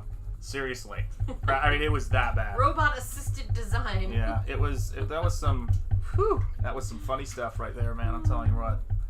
Just ridiculous that we called it stuff like that. I think they should have a class called AI for fun and fitness.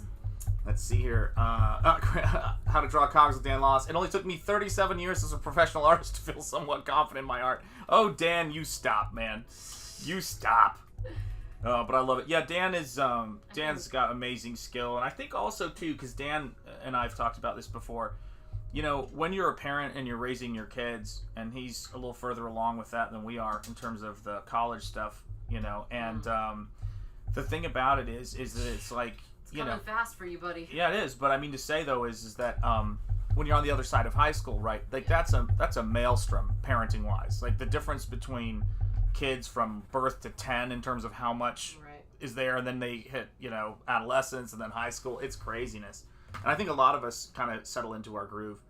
Let's see here. So yeah, and hail Dan Lawless, my brother. Grosse Point Dank, baby. I had a degree in graphic design from 1999. It never went anywhere, and I lost interest in creating art for 5 years, says Awesome One. Later, not having a computer probably hurt me the most. Yes, yeah, not having a computer is going to be tough. When I look back at my early graphic design from right after I got out of college, it's so embarrassing, but at the time, you know, it was the best I could do, and people were still hiring me, so... Yeah, you were doing fine. But it's funny to look back now, knowing, once you get more knowledge, and you look back and you're like, oh my god, I can't believe I put that there, or, like, use that font, or whatever. Oh, yeah, of course. But, you know, you live and you learn. The important thing is to not stop, and just to keep going. And if it's something you really, really feel passionate about, you'll just keep going. And if you don't, that means you just haven't found the right passion. And when you do, you'll do it. Spoken like a true teacher. Yep. I will tell you this too, is that and thank you guys for being here, by the way, this fine Sunday. We appreciate you, and make sure you hit that like, make sure you subscribe if you haven't, ring the bell for notifications, and I'm going to tell you why. Even though it is, I know, quite hokey to ask for those kinds of things in this day and age, when you're getting throttled by the YouTube algorithm, as I'm finding myself being throttled right now, every little bit helps. And but you know, it's great to have you guys here, because it's like you guys get the word out, but it's terrific, you know. But it's frustrating. I got in-school suspension for a dirty cartoon I drew in high school, says Sheeple Hunter. That's the extent of my art career. Hey, listen, that is a great art career right there. You fought the law, and the law won, but it happened. Your art is better than George Lucas's How to Draw Comics by Dan Lawless, better than Einstein's art. There you go. Right on, Cranberry. Sounds great to make art for a living, says Cranberry Langers. Right on. It's like anything, you know, if you're passionate and you love doing it, and you can do the grind of the work, it's big. But I don't do it for a living. I do it for supplemental income. And I think, you know, part of the reason why I enjoy it so much is because I don't have to do it for a living, you know? Like, I tell you. Sometimes it's hard when you have to do it for a living, because then you don't get to be choosy about what jobs you take. You just have to take everything, at least at first. Awesome One here says, wait, the computer I had was an iMac, and getting Photoshop and Illustrator was expensive. It was horrendous back in the day. It is, but you can get little discounts now.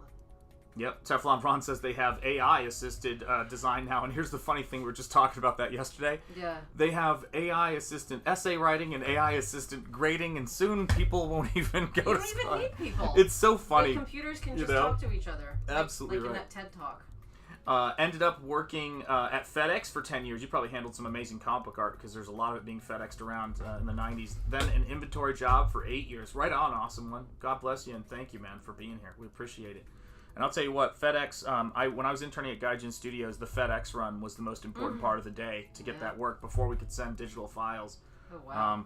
Yeah. That's funny to think about. That's right. I know, it's crazy, isn't it? Henry Thrun, it's great to see you, my friend. Hail to you. I hope you are doing well, my friend. Doing a little bit of sketching with the missus here, who's working on some illustrations for a book, as well as I'm doing a sketch for an idea I have for my Australian brother from another mother, Michael Bancroft's The Lucent. I've been thinking about what I would do as a painting for that book, and I'm coming up with something that's kind of like a playing card, sort of a spiral, and then the two figures together with portraits of them, and we'll see where this thing goes. I like it. It looks cool. Oh, thank you, sweetheart. I appreciate it. Is this a sketch for the bigger version? Yeah, this is a sketch. Okay. We'll see where it goes.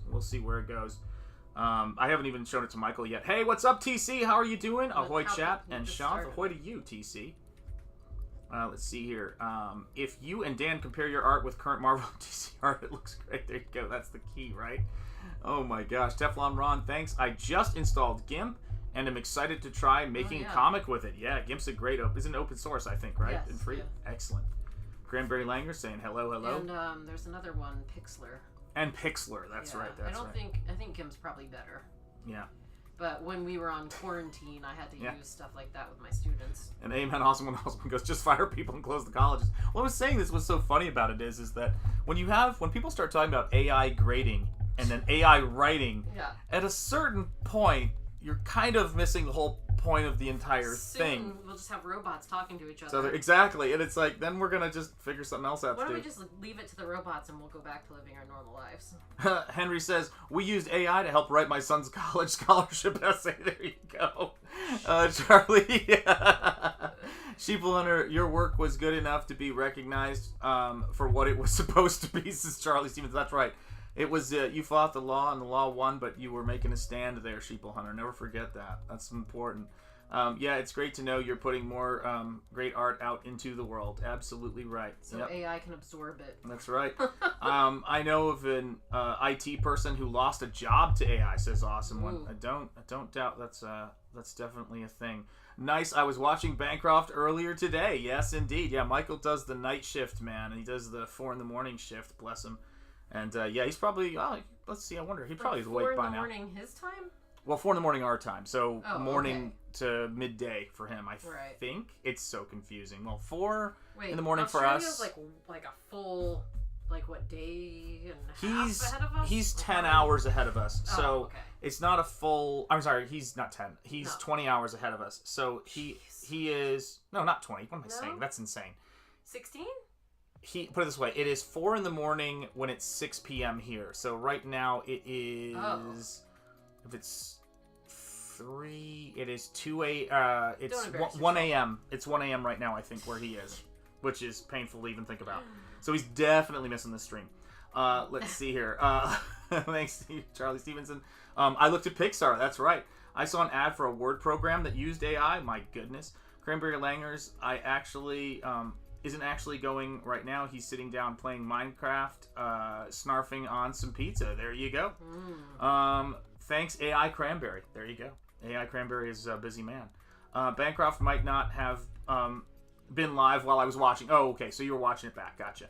Isn't actually watching right now typos. Oh, Cranberry Langers isn't actually watching right now typos added for realism. I love it. AI Cranberry Langers is my favorite AI. That's the way it is, guys. Sorry, all you other AI hopefuls out there. But yeah, I mean, it was funny when you guys were talking before about... We're not really here right now. We're not really here. Yeah, no. That's right. That's right. But when we were talking earlier about stairs and how Michael has stairs, it gave me an idea to do something with stairs and Gilgamesh's portrait on the other side.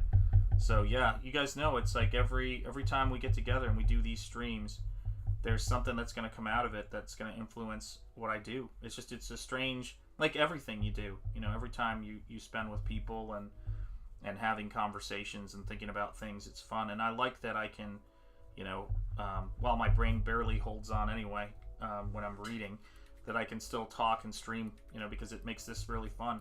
I didn't realize that was a thing that not a lot of people could do before.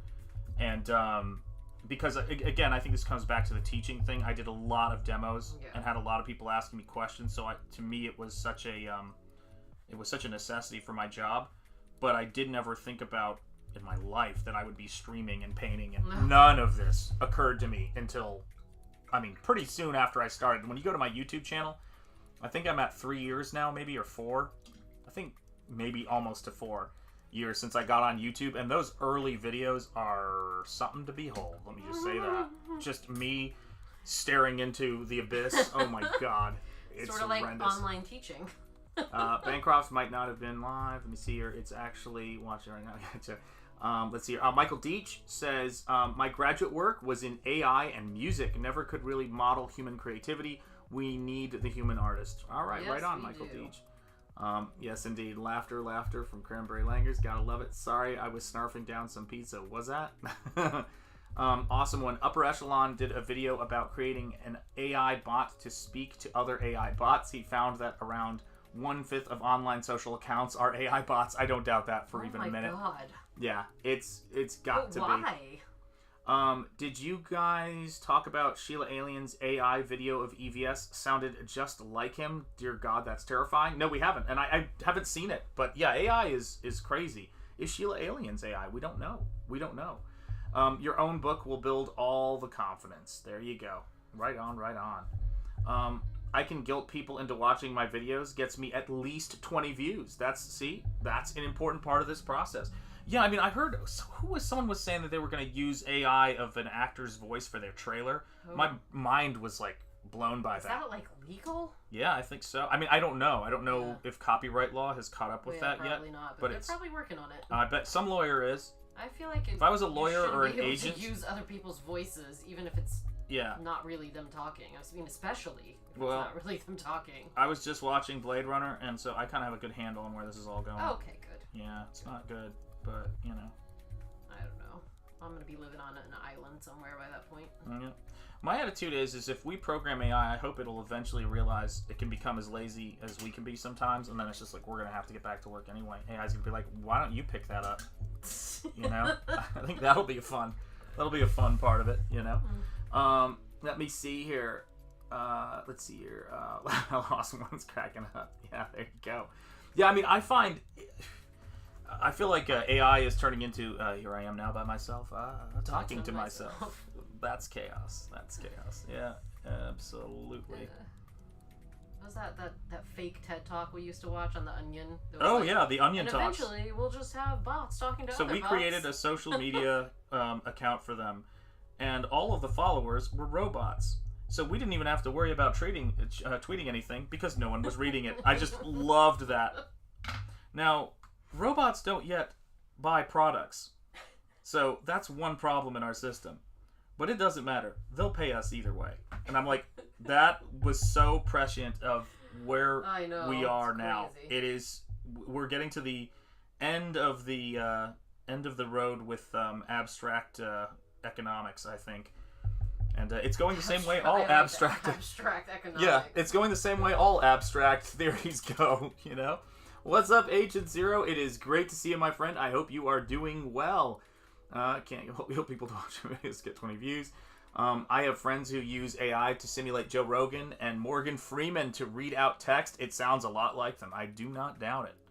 And Mrs. Enjeti, if you are wrapped up, you do not have to keep drawing. You can go get to work. I actually am going to go start making my dinner, or our dinner. Our dinner, oh, that's fantastic. And also packing stuff for the week. Sounds good. But I just wanted to let everyone know that I just had an email from the person hiring me to do these books, and she really likes the pig illustration, and it's perfect, she says. You guys were here for it. Let's get some ones in the chat for Mrs. Enjeti. Great job, baby. Thank you so much. She likes it. I'm so glad you're doing well. Thank you, everybody. There you go. Sheep Hunter says make enough to share with the chat, food-wise. Awesome one says bacon time. That's right. We're going to have shrimp. Congrats, Mrs. E says awesome one. And How to Draw Comics by Dan Lawless offers a one of love and support. Thank you so much, everybody. Mrs. Enjeti. All right, guys. So let me see what I can do here with this. And I will go to... Let me see here. Do I want to even mess with what I'm doing here? Alrighty. We'll try this for a sec here. No, that didn't work out at all. Alright, let's see what we've got here. Desk, add this to the stream, and then subtract this. And then, let me see. I'm going to try some things, folks. We got a lot of ones in the chat for you, my dear. Lots of ones, lots of love. There you go. Boom, there we are. Look at that, cats and kittens. We have got full screen now. So, yeah, thank you, Mrs. Enjeti, for being here for another one of our fun streams. We're going to be doing these on Sundays because that's the way to go. And here you are. Here is a look at this piece in progress. For those of you guys who are coming here late, it's a painting that's inspired by Michael Bancroft's The Lucent, you know, and, you know, that's how it is. There you go. Ones and a pig emoji, and you're welcome, Mrs. Enjeti, for the kind words. There you go. Look at all the love. They actually have famous video where they do have robots talking to other robots. They both talked about world domination, creating the apocalypse, and how they're not robots. There you go. There you go. One and bacon. There you guys go. Awesome. I love it. So, I mean, the thing for this piece and something like this right here is, you know, and this is a pretty good look at what my sketch process is like. If you've seen some of my sketches for Nosfero, you know this is, I typically work on toned paper and kind of paint everything out loosely.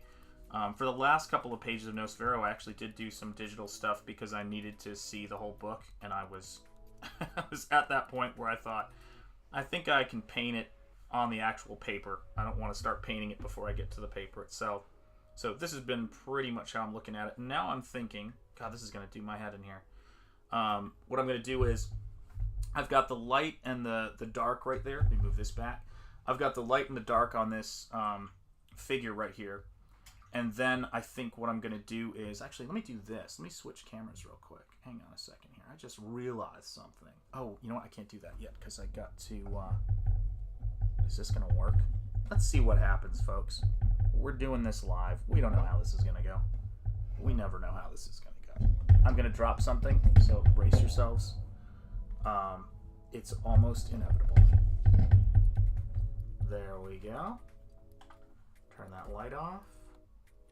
Move that over there. And then we're gonna head on over here. Hey, look at that. I'll be darned. Can you guys see that all right? There we go. There we go. We'll do it live. You're absolutely right. We will. Oh, this is storyboard. There you go. I thought they were going to be standing. Misread the image. Looks good. Thank you very much. I appreciate that. Hey, there you go. We'll do it live indeed. That's how we have to do things around here. So hello. This is where I'm at right now. So yeah, I mean, with a sketch like this, the biggest thing I think about in terms of how I'm putting it together is going to be, you know, how the value breakdown works. And what's fun about these streams I do with the missus used to be on Fridays, and now we're going to be doing them on Sundays, is that I can kind of work on things that I'm a little bit more open to, and I can sort of figure out the process. And originally we didn't know what we were going to do with these streams, but then when we just sort of looked at it and we said, you know what, do it on Sunday. And then it was, we looked at it and we said, oh, well, what if it's just an art stream and we can do whatever we're, you know, working on or thinking about. And it makes it so much easier for us to do. But live and learn on YouTube, as you know. Let's see here. Just be like the stealth artist who had a painting under a painting because they didn't like the original. That's how I do it sometimes. I thought there was an hourglass before you painted the faces. Yeah, well, there's going to be an hourglass-like quality to it. I can tell you that. So, yeah, guys, I'm telling you what, this piece, you guys were here for, I think we had scheduled the stream, and I had just adjusted the credits for the stream, you know, make sure I had all of the little intro videos I have all lined up, and then I said, I think I know what I'm going to do on stream today. So you guys were absolutely here for the creation of this concept. So you can go back and watch me figure this painting out. And I had no idea where this thing was going. And I still kind of don't have an idea where it's going. But my hope is that doing something like this, and if I can figure out where it goes from here, will be something that maybe catches Michael's interest. And what's funny is, if I'm not mistaken, Michael is probably dead asleep right now. So he has no idea this is going on, which is quite funny. That's somewhere Michael has no idea that I'm even attempting to come up with an idea for a Lucent painting. So that is the fun part of this. That's what makes it fun. So yeah, shout out to Michael, man. Shout out to Michael. So I'm going to go with, and I still, like I said, I'm still not totally positive on this, but dark on the back of the head for her, and then light on the back of the head for him. So we've got this kind of, we're going to have this kind of rhythm of value. Do you see what I mean? Sort of a rhythm in terms of lights and darks, but also in terms of compositionally. So it's like it's a playing card, it's an hourglass, it's all of these various things. It's up and it's down. It's very the Lucent, you know, because the Lucent is a very, you know, kind of surreal and mysterious book, you know, and it's an adventure story, and it's a mystery. It's such a great book. You can't do a one-note piece for the Lucent and have it be, at least for me anyway. I mean, people can do whatever they want to do, for God's sake. If Frank Frazetta did a piece for this, it'd probably be one note and the greatest piece ever done. But it's for me, I kind of have to think of it visually in a much more literary sense for me to be able to put it together. And that's what every page of Nosfero is like, man. You know, that's what Nosfero is. End stream showing Mrs. E cooking bacon. Yeah. Let's see here. Shanth, I know you preach hard work. Well, I started a new job 3 months ago and have been working my hardest. It's paid off faster than I expected because I got a big promotion this week. Sheeple Hunter, congratulations. That is fantastic. You know what? I usually only do this for super chats, but I don't care. I'm going to send this your way. This is a congratulations for you, Sheeple Hunter. Well done. Charge! You rock, man. Keep doing it. keep working, keep after that craft, keep after that grind. That is what I'm talking about, man. That's how you do it. Yeah, congratulations. That's what I'm seeing. Splitting the global cell into 2. There you go. There you go. Much love, guys. Much love in the chat for you. That's the way it is. That's the way we do things around here, man. We celebrate this stuff, and you know, the whole thing about it is staying in that positive zone and continuing to work and not think about all of the other stuff that distracts you, because that really is the way. That really is the way to go about this stuff. This is the fun part of it, actually, for me. Whoop, there goes the pencil sharpener. This is the fun part of it for me at this point, because I get to kind of, it's almost like a potter's, you know, wheel. You know, you're spinning the paper around, but it does help with the readability of it. And there we go. So I can get a little bit of dark right there on the back of the head and the silhouette there. So there's light there and dark there. I think that's gonna work. Yeah, this could be cool. And then that gives me some room on either side because of comic book format. And I want to make sure that I have some really good bleed space on this as well. I don't even know what this is for yet. It's just a painting. But you know, I've painted Rob Arnold's characters. That's in the bookmark campaign by Snuggy. Hail to Snuggy Jr. And I've painted Ethan's character. That was one of the Cyberfrog trading cards. And I've painted Lilith for John Malin for the in the fan section of one of the Visions books. I can't remember which one it is. And then I've painted one of Vaughn's characters. I've painted Clint Stoker, one of his characters, for Phil Diaz. I've painted Downcast. So you know, it's you bring kind of something different to everything. For those of you guys who've seen that piece, it's kind of like a pinup piece.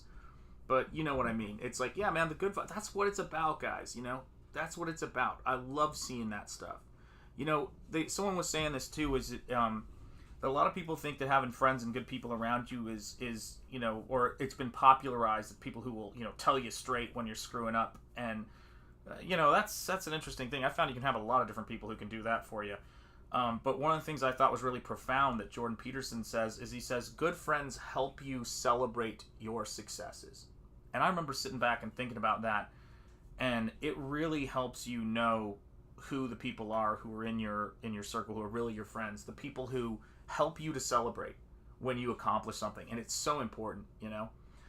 Edwin Raid of the White Leopard, April 28th. Acevedo. There you go, my friend. There you go. Hail to you, my friend. It's great to see you. Agent Zero, it's great to see you in the house. How you doing, my friend? You know, I mean, and that's really what it comes down to, man. Oh, man, that image already looks great. I love the profile of that guy. Oh, thank you so much, guys. Well, you kind of, I mean, you guys are watching it unfold here. You know, you're watching the, you know, the artwork and the story of this thing come together. And it's, you know, maybe Bancroft can watch this stream. You know, well, I'm sure he can watch this stream later, and he'll actually get to see it. Do a ziggurat, lots of stairs on those. Actually, I was thinking about a ziggurat, funny enough. It's, you know, I remember when we were studying all of the different pyramids, and then we were studying all of the different kinds of ancient architecture in non-Western art history classes, and I was fascinated by that stuff. I mean, I always loved that stuff. I thought, wow, this is cool. I've never seen this before. And actually, African sculpture had a huge impact on my character designs. Holy cow. Hunch the Dirty Roofer with a $2 super chat. Thank you so much. From Hunch the Dirty Roofer, give Sheeple Hunter another. Thank you, Hunch. God bless you. Much appreciated, and I will absolutely do that. Here you go, Sheeple Hunter. This is from Hunch the Dirty Roofer. Charge! There you go, man. There you go. We're having fun, guys. Bancroft is being lazy and sleeping. Yeah, he's like one of the hardest working people in the biz, right? And what's cool to me about the space that I'm starting to get into this thing is I will always go, to the extent it's possible, I will always go a little Frazetta in this stuff, and so I want to have, you know, some room in these shadows to do some kind of cool epic stuff, and so that you can see Ella, and you can see, you know, Gilgamesh, and then you can hopefully see, oh my gosh, Cranberry Langers with a super chat. Thank you, Cranberry Langers. My goodness, super chat $2 from Cranberry Langers. Great art. You guys are awesome. Thank you so much. Let me send a cheerleader your way, my friend. God bless you. Charge!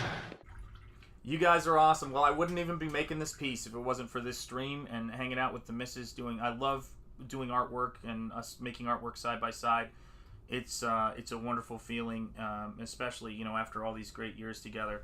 And you guys being here makes it all so fun. And this happened because you guys are here. You know, that's what it's about. That's what it's about. We have got Cranberry Langers with a members chat. He's been here for 5 months. Great art as always, man. Thank you for the member chat as well. Let me add that to you this here. Cranberry Langers, much love. Thank you for being a member of this channel, dude. It's fantastic. I love you guys. I love seeing the custom emojis in the chat. It's such a blast. So thank you so much, man. I really do appreciate it. And let me get you a video. Here you go, my friend. Charge! Boom. Shanth, never go full Frazetta. Oh, that's one of my favorite movies, man. It's so good. It's such a great flick. Oh my gosh. So let me see here. So if I do shadow on his face there, and try to think of how Mike does his hair there. I have a little bit of shadow. And we'll just build that shape out. This is where dyslexia is useful. I just realized I'm painting this upside down. But oh well. And then we can get a little bit into the brow right there, catching a little bit of a highlight in the shadow there.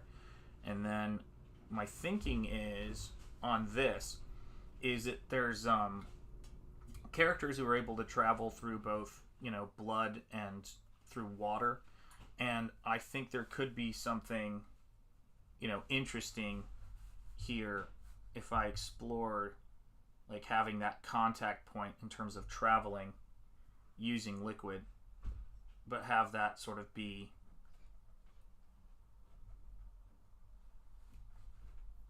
water on one side and blood on the other. That could be really kind of a cool thing. And maybe having it be like a little bit of an oval sort of ripple, so they're almost like a reflection of each other, but not really, because it's not literal, it's asymmetrical. I think that could be a really interesting central point on this. Oh my gosh, a super chat from Teflon Ron. You guys are making it rain today. My gosh. Thank you for the $2 super chat, Teflon Ron. I might as well join the cheerleader club. Well, it happens, Teflon Ron, and this is for you, brother. Charge! Thank you so much. Yeah, Frazetta going to ping pong championships. That would be great. Not Frazetta. There you go. Yeah, and so it's like I look at this and I sort of think, like, you know, how many... You don't ever want stuff to be too crowded, but I do think that one of the things that I ran into when I was a student that was not something that was particularly useful to me was they tend to really want you to pare everything down, and I get it in terms of readability, but I've always enjoyed kind of making these very poetic layered images that aren't so what's the word I'm looking for? I want to say classical, because there's a lot of classical stuff that does this really well, but that aren't so kind of stayed and locked into the rectangle. And so that's going to be one of the big things for me on this piece, is kind of trying to figure that stuff out. So if I've got dark on that side and light on this side, this is going to do my head in. Let me see. Oh, okay, I got it. I know what I need to do here. Thank you guys so much for the super chats and for being here. I really do appreciate it, guys. My gosh, 29 likes and we've got 16 people still in this stream. Bless your hearts. Let me see here. So I'm going to have this come around like that. And that can kind of come around onto that side right there. We'll see where that goes, because I want to make sure I keep a little bit of that break in there. That'll be interesting. And then this right here, when you were talking about in the stream earlier, we were talking about, you know, stairs in this world. I was thinking, yeah, that could be a really cool visual element to build out, because there's some renditions of Gilgamesh where you've got the kind of braided, you know, sort of hair that I think I could play with and kind of do something with these stairs on it. Don't know yet. Yeah, it's kind of soon to tell, you know, because it's like, and then there's this aspect of the figures. So you've got Ella's kind of, you know, great coat, you know, and that whole quality that there's potential with. Don't want to make her look like a total superhero, but I don't mind. It's possible. It is possible that could be a direction to go in. But yeah, there's a lot of potential in this painting right now. I think that yeah, there's something about when we get together and we do these streams and you know, we're just hanging out and making art and shooting the bull, that seems like it produces some really cool stuff, guys. I don't know what to make of it yet, but it's maybe I don't need to know what to make of it. Maybe it's just all about the experience, doing it, making it happen, you know. But look at how this is starting to come together. I mean, I know he wants something that is, you know, when it comes to art, whenever we talk about the kind of paintings he likes, he really loves that beckoned cover. If you haven't seen that beckoned cover, guys, check it out. Seriously. It is, it's one of the best things I've ever done. I don't have the original because the author of Beckoned, of course, Jeremy, he actually bought the original. So he has the original for that. And so, but it's one of the best paintings I think I've ever done.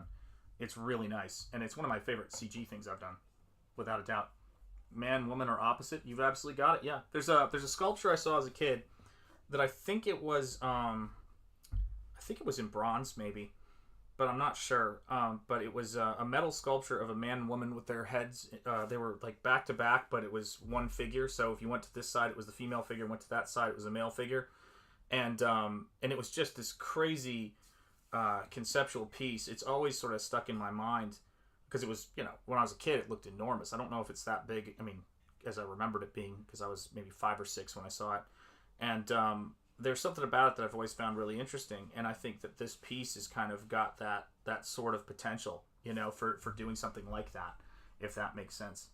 Oh wow, thank you so much, man. Yeah, I appreciate that. I can't help but think of the original Star Wars movie poster with Luke Skywalker raising the lightsaber. Yeah, I'm thinking of that, and I'm thinking of the Conan poster as well and I always blank on the artist's name, even though I love his stuff. But he did tons of different movie posters, and I love that stuff. Oh, looking at this. Yeah, thank you so much. I love all that stuff, Teflon Ron. That's great. You know, thank you guys. Yeah, it's still, like, I'm sure you guys can imagine, it's still kind of a new thing to be making work live on YouTube and doing this kind of thing. And I just hope it helps people who are interested in this kind of stuff, one, to either just relax, if they're, you know, in the Bob Ross sense of things, to sit back, watch somebody paint, and be, you know, entertained for a bit while they're doing their work. Sometimes it's fun to see somebody else doing, you know, different work than what you're working on. And I also think that if somebody's wanting to learn, as we were talking about before, you know, it's access to somebody else's creative process. And I think that sometimes can be really useful when people are young, to be able to see someone physically working, you know. So there we go, putting this stuff together.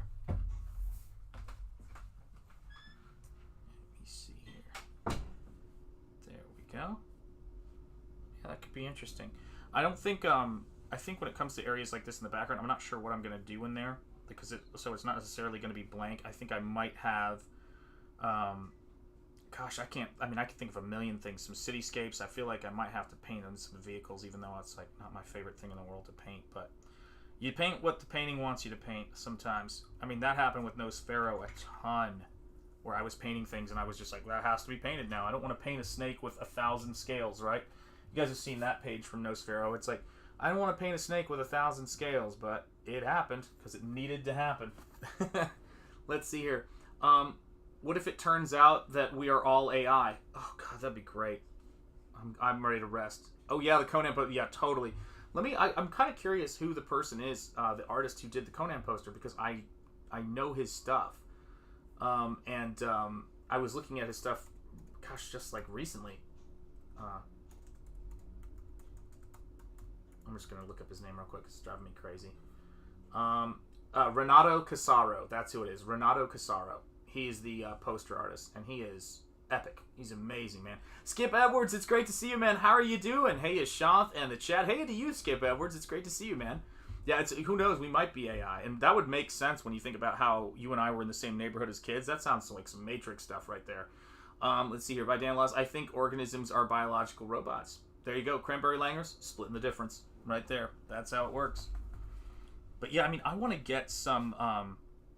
It's funny too, like when you're talking about, the ziggurat, when you talk about all of the various, visual opportunities that are there, the idea of the juxtaposition, which is what I love about Michael's stuff, to be honest, and the Lucent, is, the idea of juxtaposing the technology or the society or the reality of Mesopotamian culture and modern culture.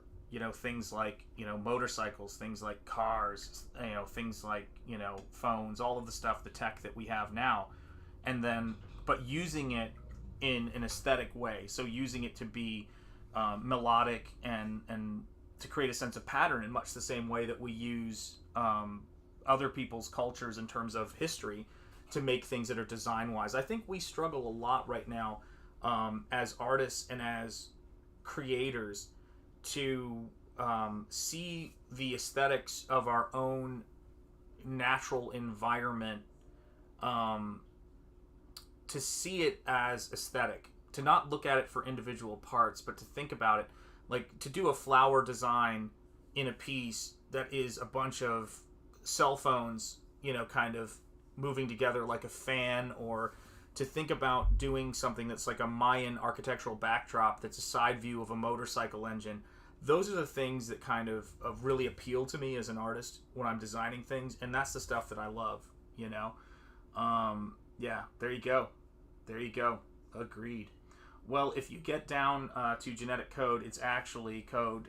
Yeah, you're right. And if you look at molecular design of cells, components of our cells look like mechanical components like crankshafts and gears, but at the molecular level. There you go. Cranberry Langer's big braining it on a Sunday. I don't know if I'm even smart enough to keep up, but I hear you, man. Dang, it's crazy. And I guess that's maybe, Frazetta talked about this, and I think it's really true that it really comes down to the overall design and the building blocks of these things, and then you can just keep breaking it down bit by bit by bit, to kind of understand it. And that's how I tend to design and think of my stuff, which is, thinking about it as, every little design element and how it comes together, and thinking about, not overthinking certain aspects of it before their time, like Paul Masson wine, Oh my lord. Shout out to Orson Welles, and to Cecil for that matter, who cracked me up not long ago with that, well, it's a long ago now, early in CG. Ethan took a trip to the Pine Barrens and to get some pie late at night at Walmart, and they were watching right before they went out the Paul Masson ad with Orson Welles absolutely blitzed out of his mind trying to record a commercial. It's one of the all-time hilarious outtakes, and Orson Welles had a few of those. Frozen peas come to mind. Do you know what I mean? It's one of those things. But yeah, shout out to those gentlemen. I mean, if it wasn't for all of the craziness with the fandom menace and all of that stuff, I guess with all of the stuff going on with Star Wars lately, I've been thinking about that stuff. I wouldn't have found this place, and I wouldn't have been here. So it's pretty crazy. It's pretty crazy looking back on a lot of that stuff now. So much fun in those streams, and so much fun leading to really great work, in terms of doing stuff that you're passionate about and meeting people who are passionate about supporting artists and creators. You can't go wrong. I mean, goodness gracious, think about that's why it was fun to start this stream with the a new updated sort of version of the Waffle Lodge thing, because I love that stuff, man. I had so much fun, and it's not like it's gone. There'll be elements of it from time to time, but I've definitely been taking stock lately with all the craziness of that time. There you go. That face is starting. It's hard to see with this angle, but a lot of this is just figuring out the angles, on this stuff, and trying to figure out like how you're going to put it together.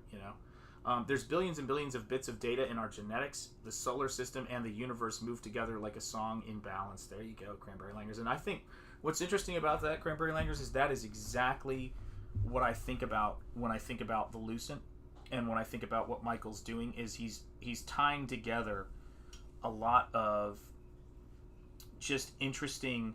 He's a thinker. Our kid's a thinker, but he's tying together a lot of really interesting stuff in a very kind of poetic fashion, because he wants, he's a very thoughtful and conscientious artist, and person for that matter, and you can feel it in his storytelling, and you can feel it in his art.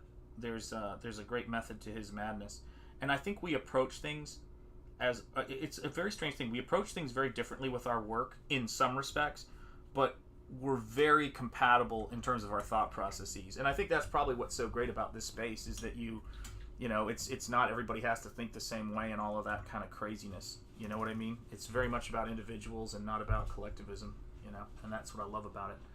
Let me see here. I saw that commercial, hilarious. Didn't know he was alive. There you go. Oh yeah, he was blasted. Yeah. Yeah, I mean, it is amazing. Jim Cox, how are you doing, my friend? I missed the boss of the house. You did, Jim Cox. And thank you for being a channel member and gifting all of those. Mrs. Enjeti, do you have a second to say hello to Jim Cox? He was sad he missed you.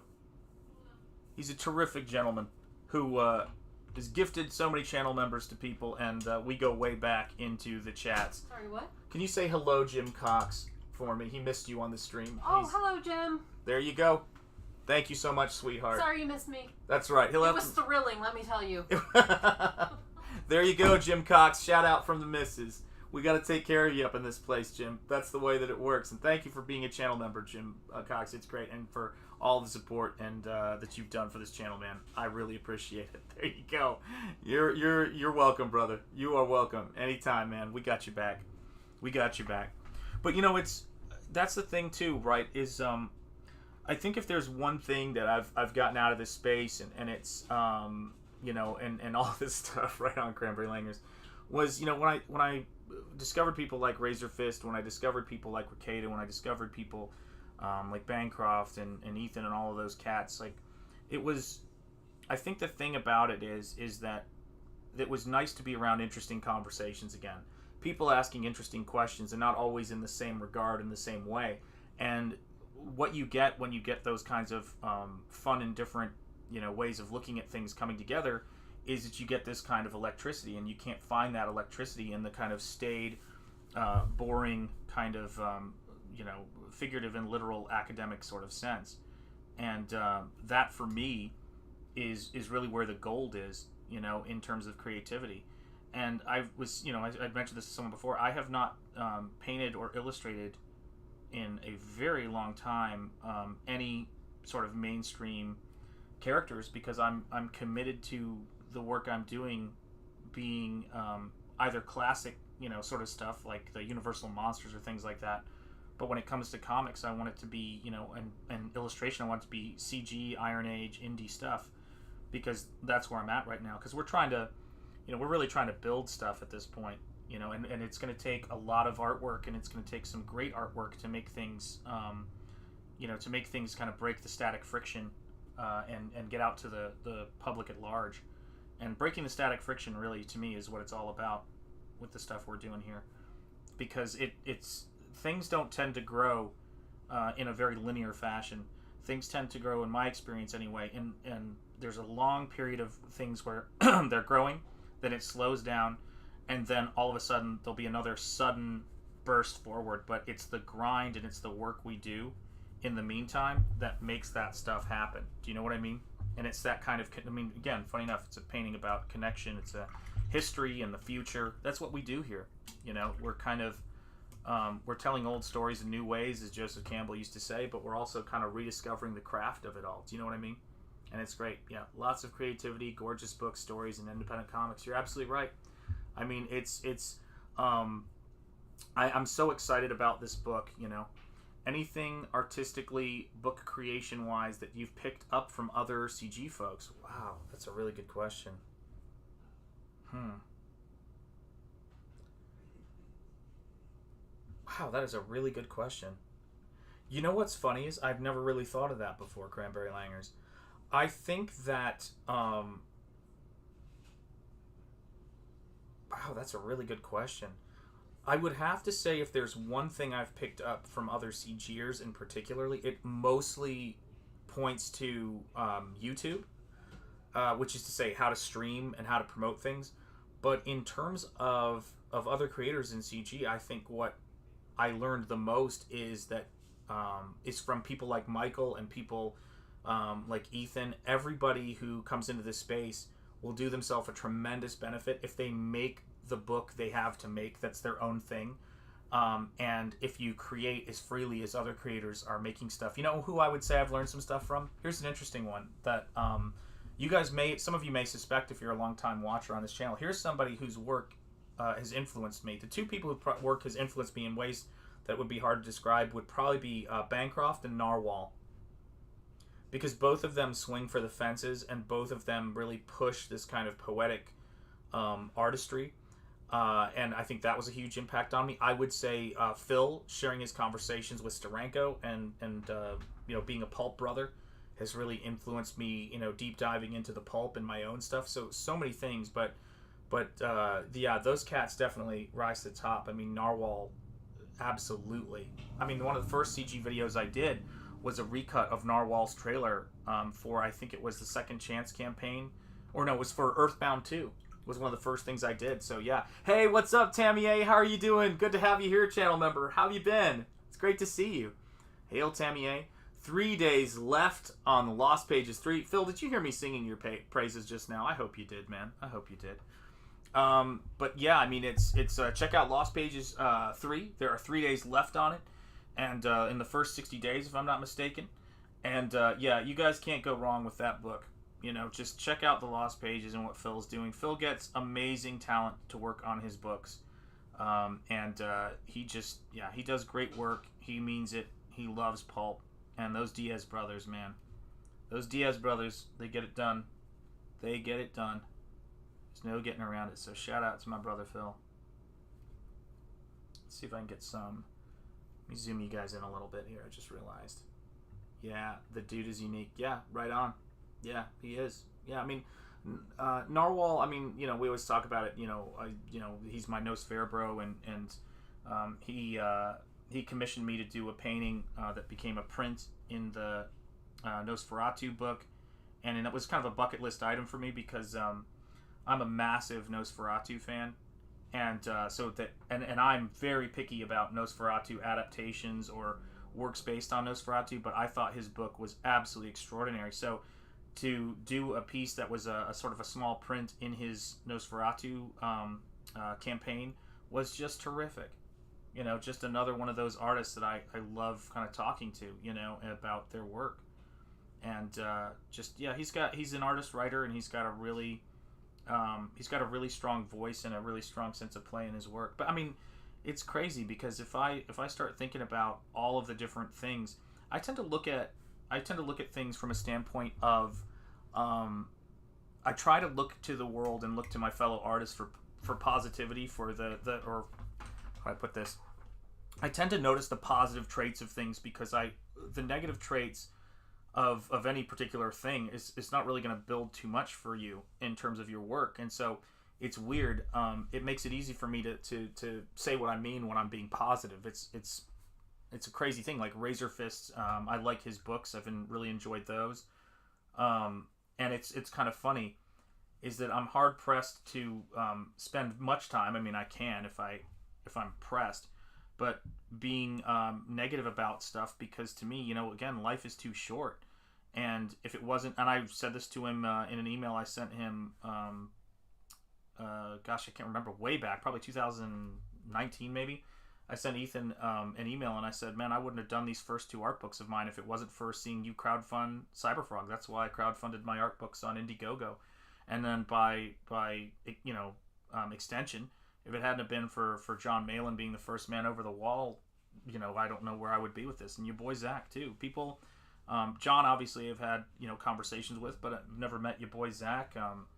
And you know, for, you know, whatever, you know, people think on that, if it hadn't been for that whole situation with Ethan and him and John talking about that stuff, I wouldn't be here. So yeah, I mean, there's just too much. It's a big thing, man. It's crazy. You know, yeah, much love, Phil. You know that, man. Yeah, dude is unique, absolutely. Zaid Comics will, the Zaid brothers, God, my glasses just fell down, have the book available in eBay after the campaign ends for people coming in late. There you go.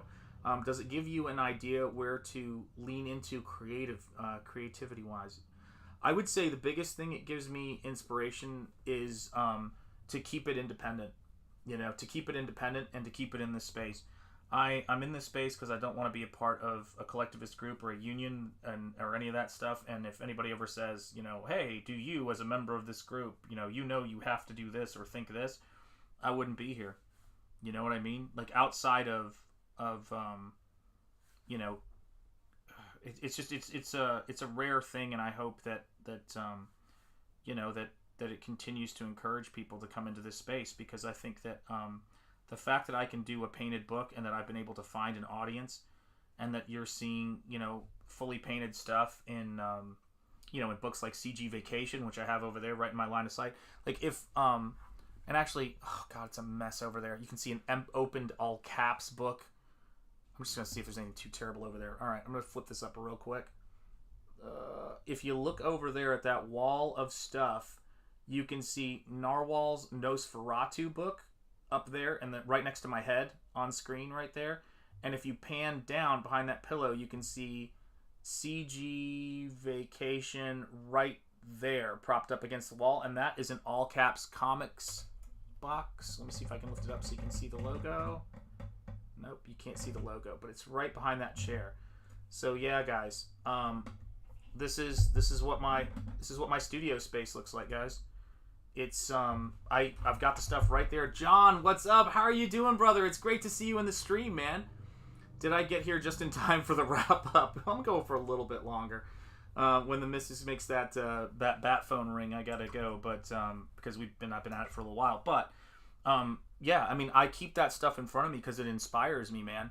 In front of Narwhal's book, there's a mug by the Townsends, which is one of the biggest channels on YouTube about 18th century living. I love American history, so I'm fascinated by that. Yeah, I don't know. I don't know what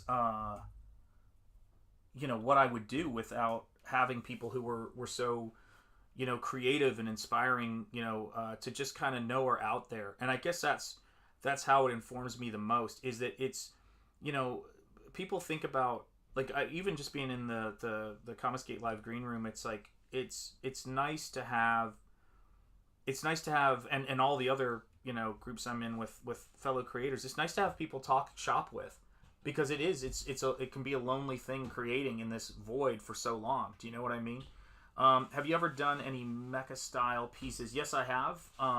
It would be cool to see your take on Gundam. Actually, for the school I was teaching at, I bought the Sid Mead Art of Gundam book for the students to have. It's a Japanese book. If you've never seen it, yeah, there's a book published in Japan on just Sid Mead's Gundam sketches and paintings. It's amazing stuff. Hello, everybody saying hello to John.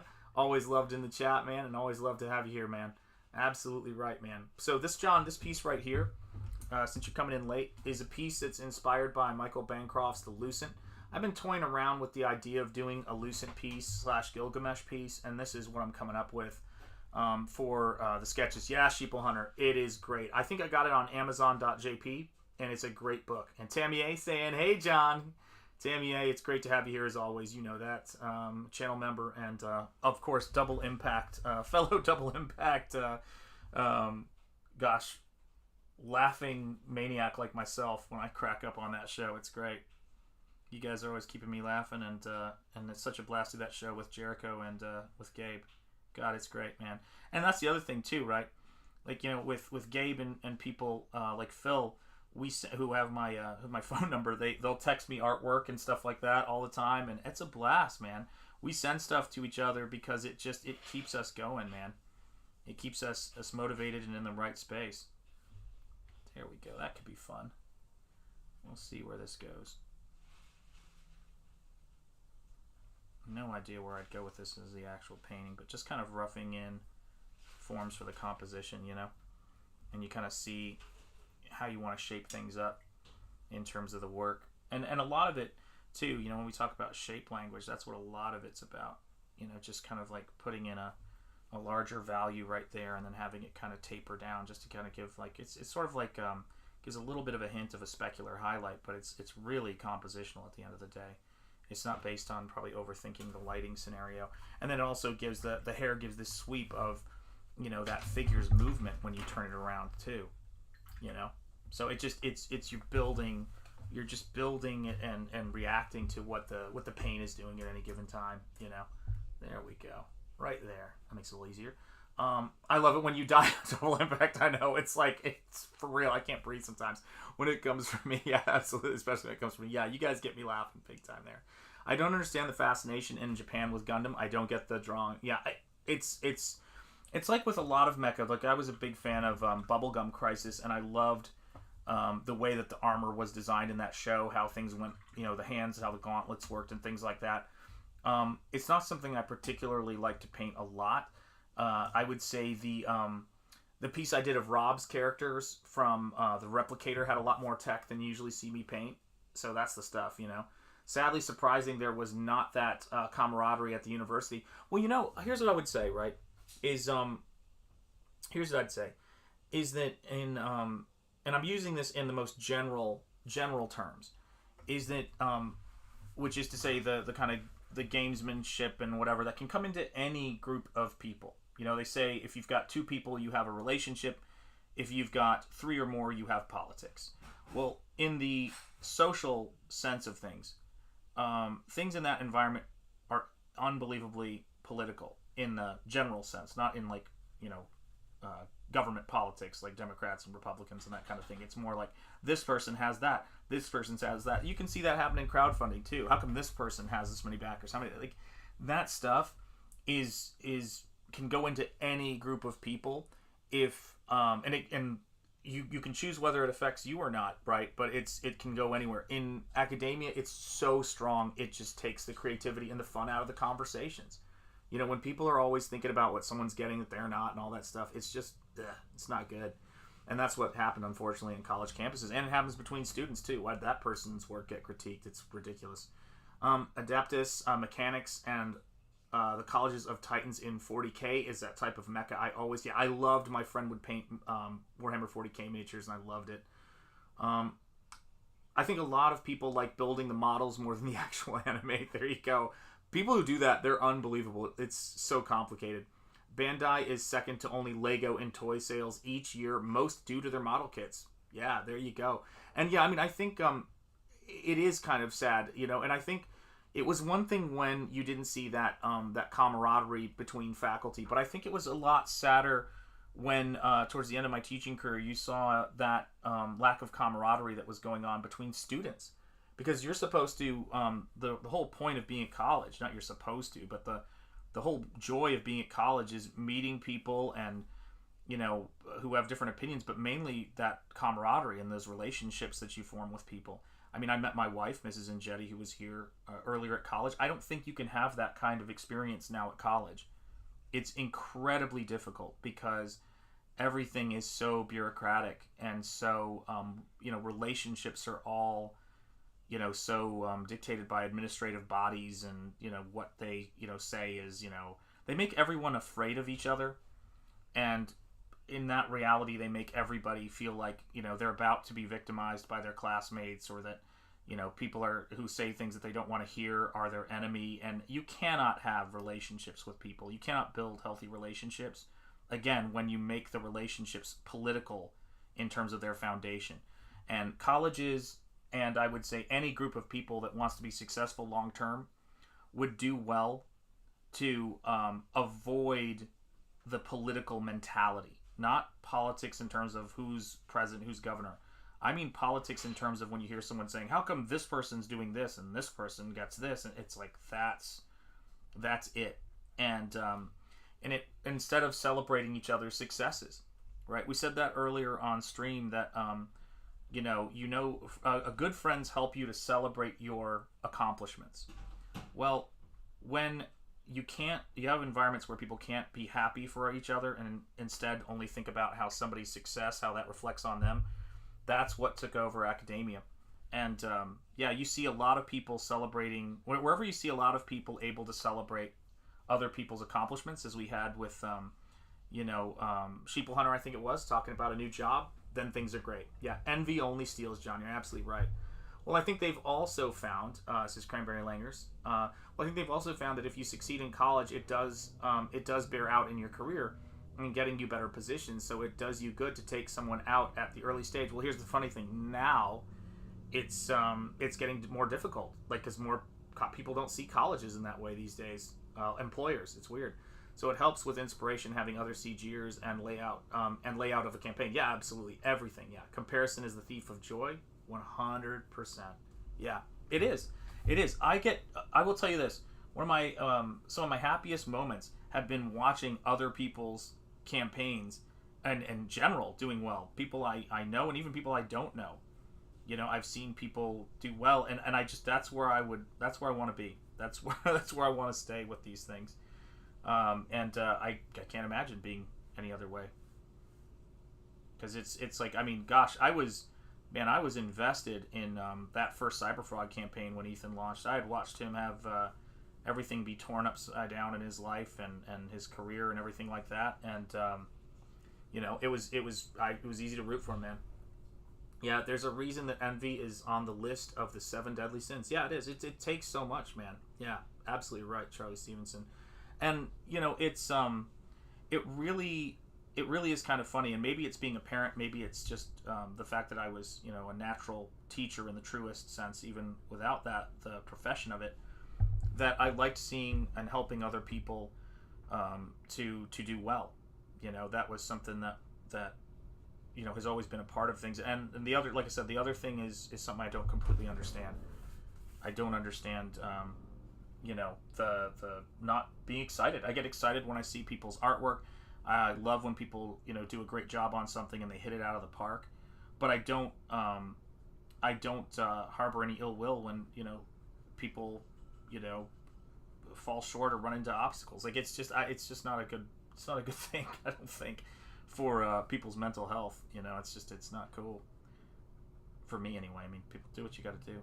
It's free here, man. It's a free society. Do what you got to do. There we go. Now that's going to come together. See, now, because you guys were talking, and then I'm going to wrap up in a sec, but I want to show you guys this little bit right here.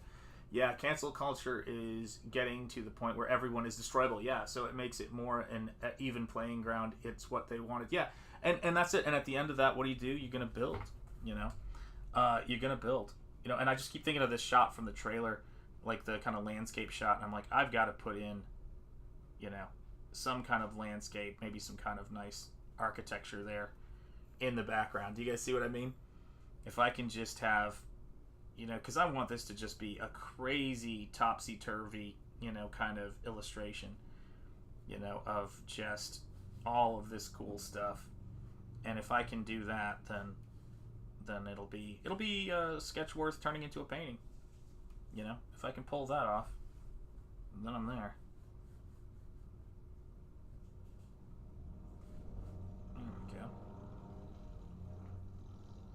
Yeah, that'll work. And then I can come over here and I can start thinking about some architecture.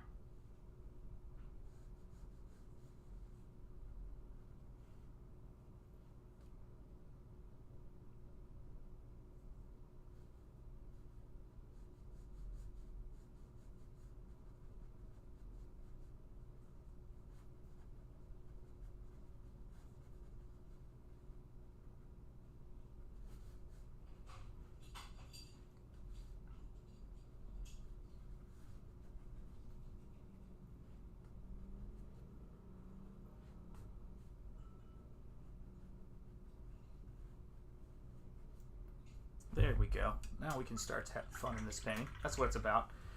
Did you finish the RAZÖRFIST painting? Which one was that? Was that, do you mean this one right here? Yeah, more or less. Yeah. It's, I don't know if that's, actually, I'm zoomed, well, no, I don't think I can zoom out. Oh, I'll hold it up here, it's easier. Yeah, there you go. Yes. Yeah, that one's come together nice. Blast doing it too.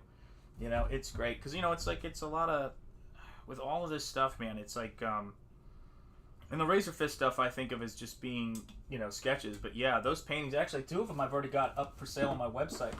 These 2 are for sale on the site. This one, which I think you guys know, and then this one right here is also for sale. These are all inspired by Death Mask right there, and there's a skull in the background. I mean, you guys know how I do things, right? It's like you've got a bigger overarching image, and then this, of course, is your sexy fantasy warrior babe.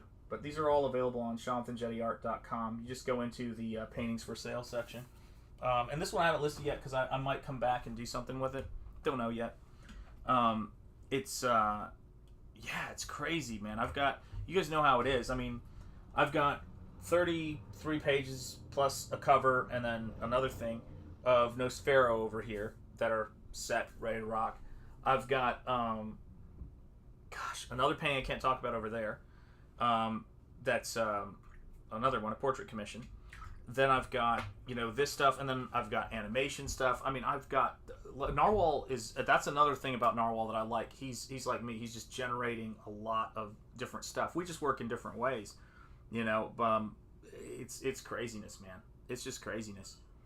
Yeah, I've done 3. Is that right? Yeah, 3 paintings I think inspired by RAZÖRFIST stuff. So yeah, it's crazy. I like the blue one. Reminds me of Big Barda. I like me some Big Barda too. So there you go. Yeah, absolutely, man. Any word from RAZÖRFIST if he's going to use it? I don't think he's going to use it, but we message back and forth on Twitter and everything like that. He likes the stuff. It's cool. It's really nice, you know, to get to know people who are artists and kindred spirits in terms of pulp. Well, thank you guys so much for being here today for this stream. I hope you guys have enjoyed it. We try to spend some time. Thank you again to Mrs. Enjeti for being here for this stream.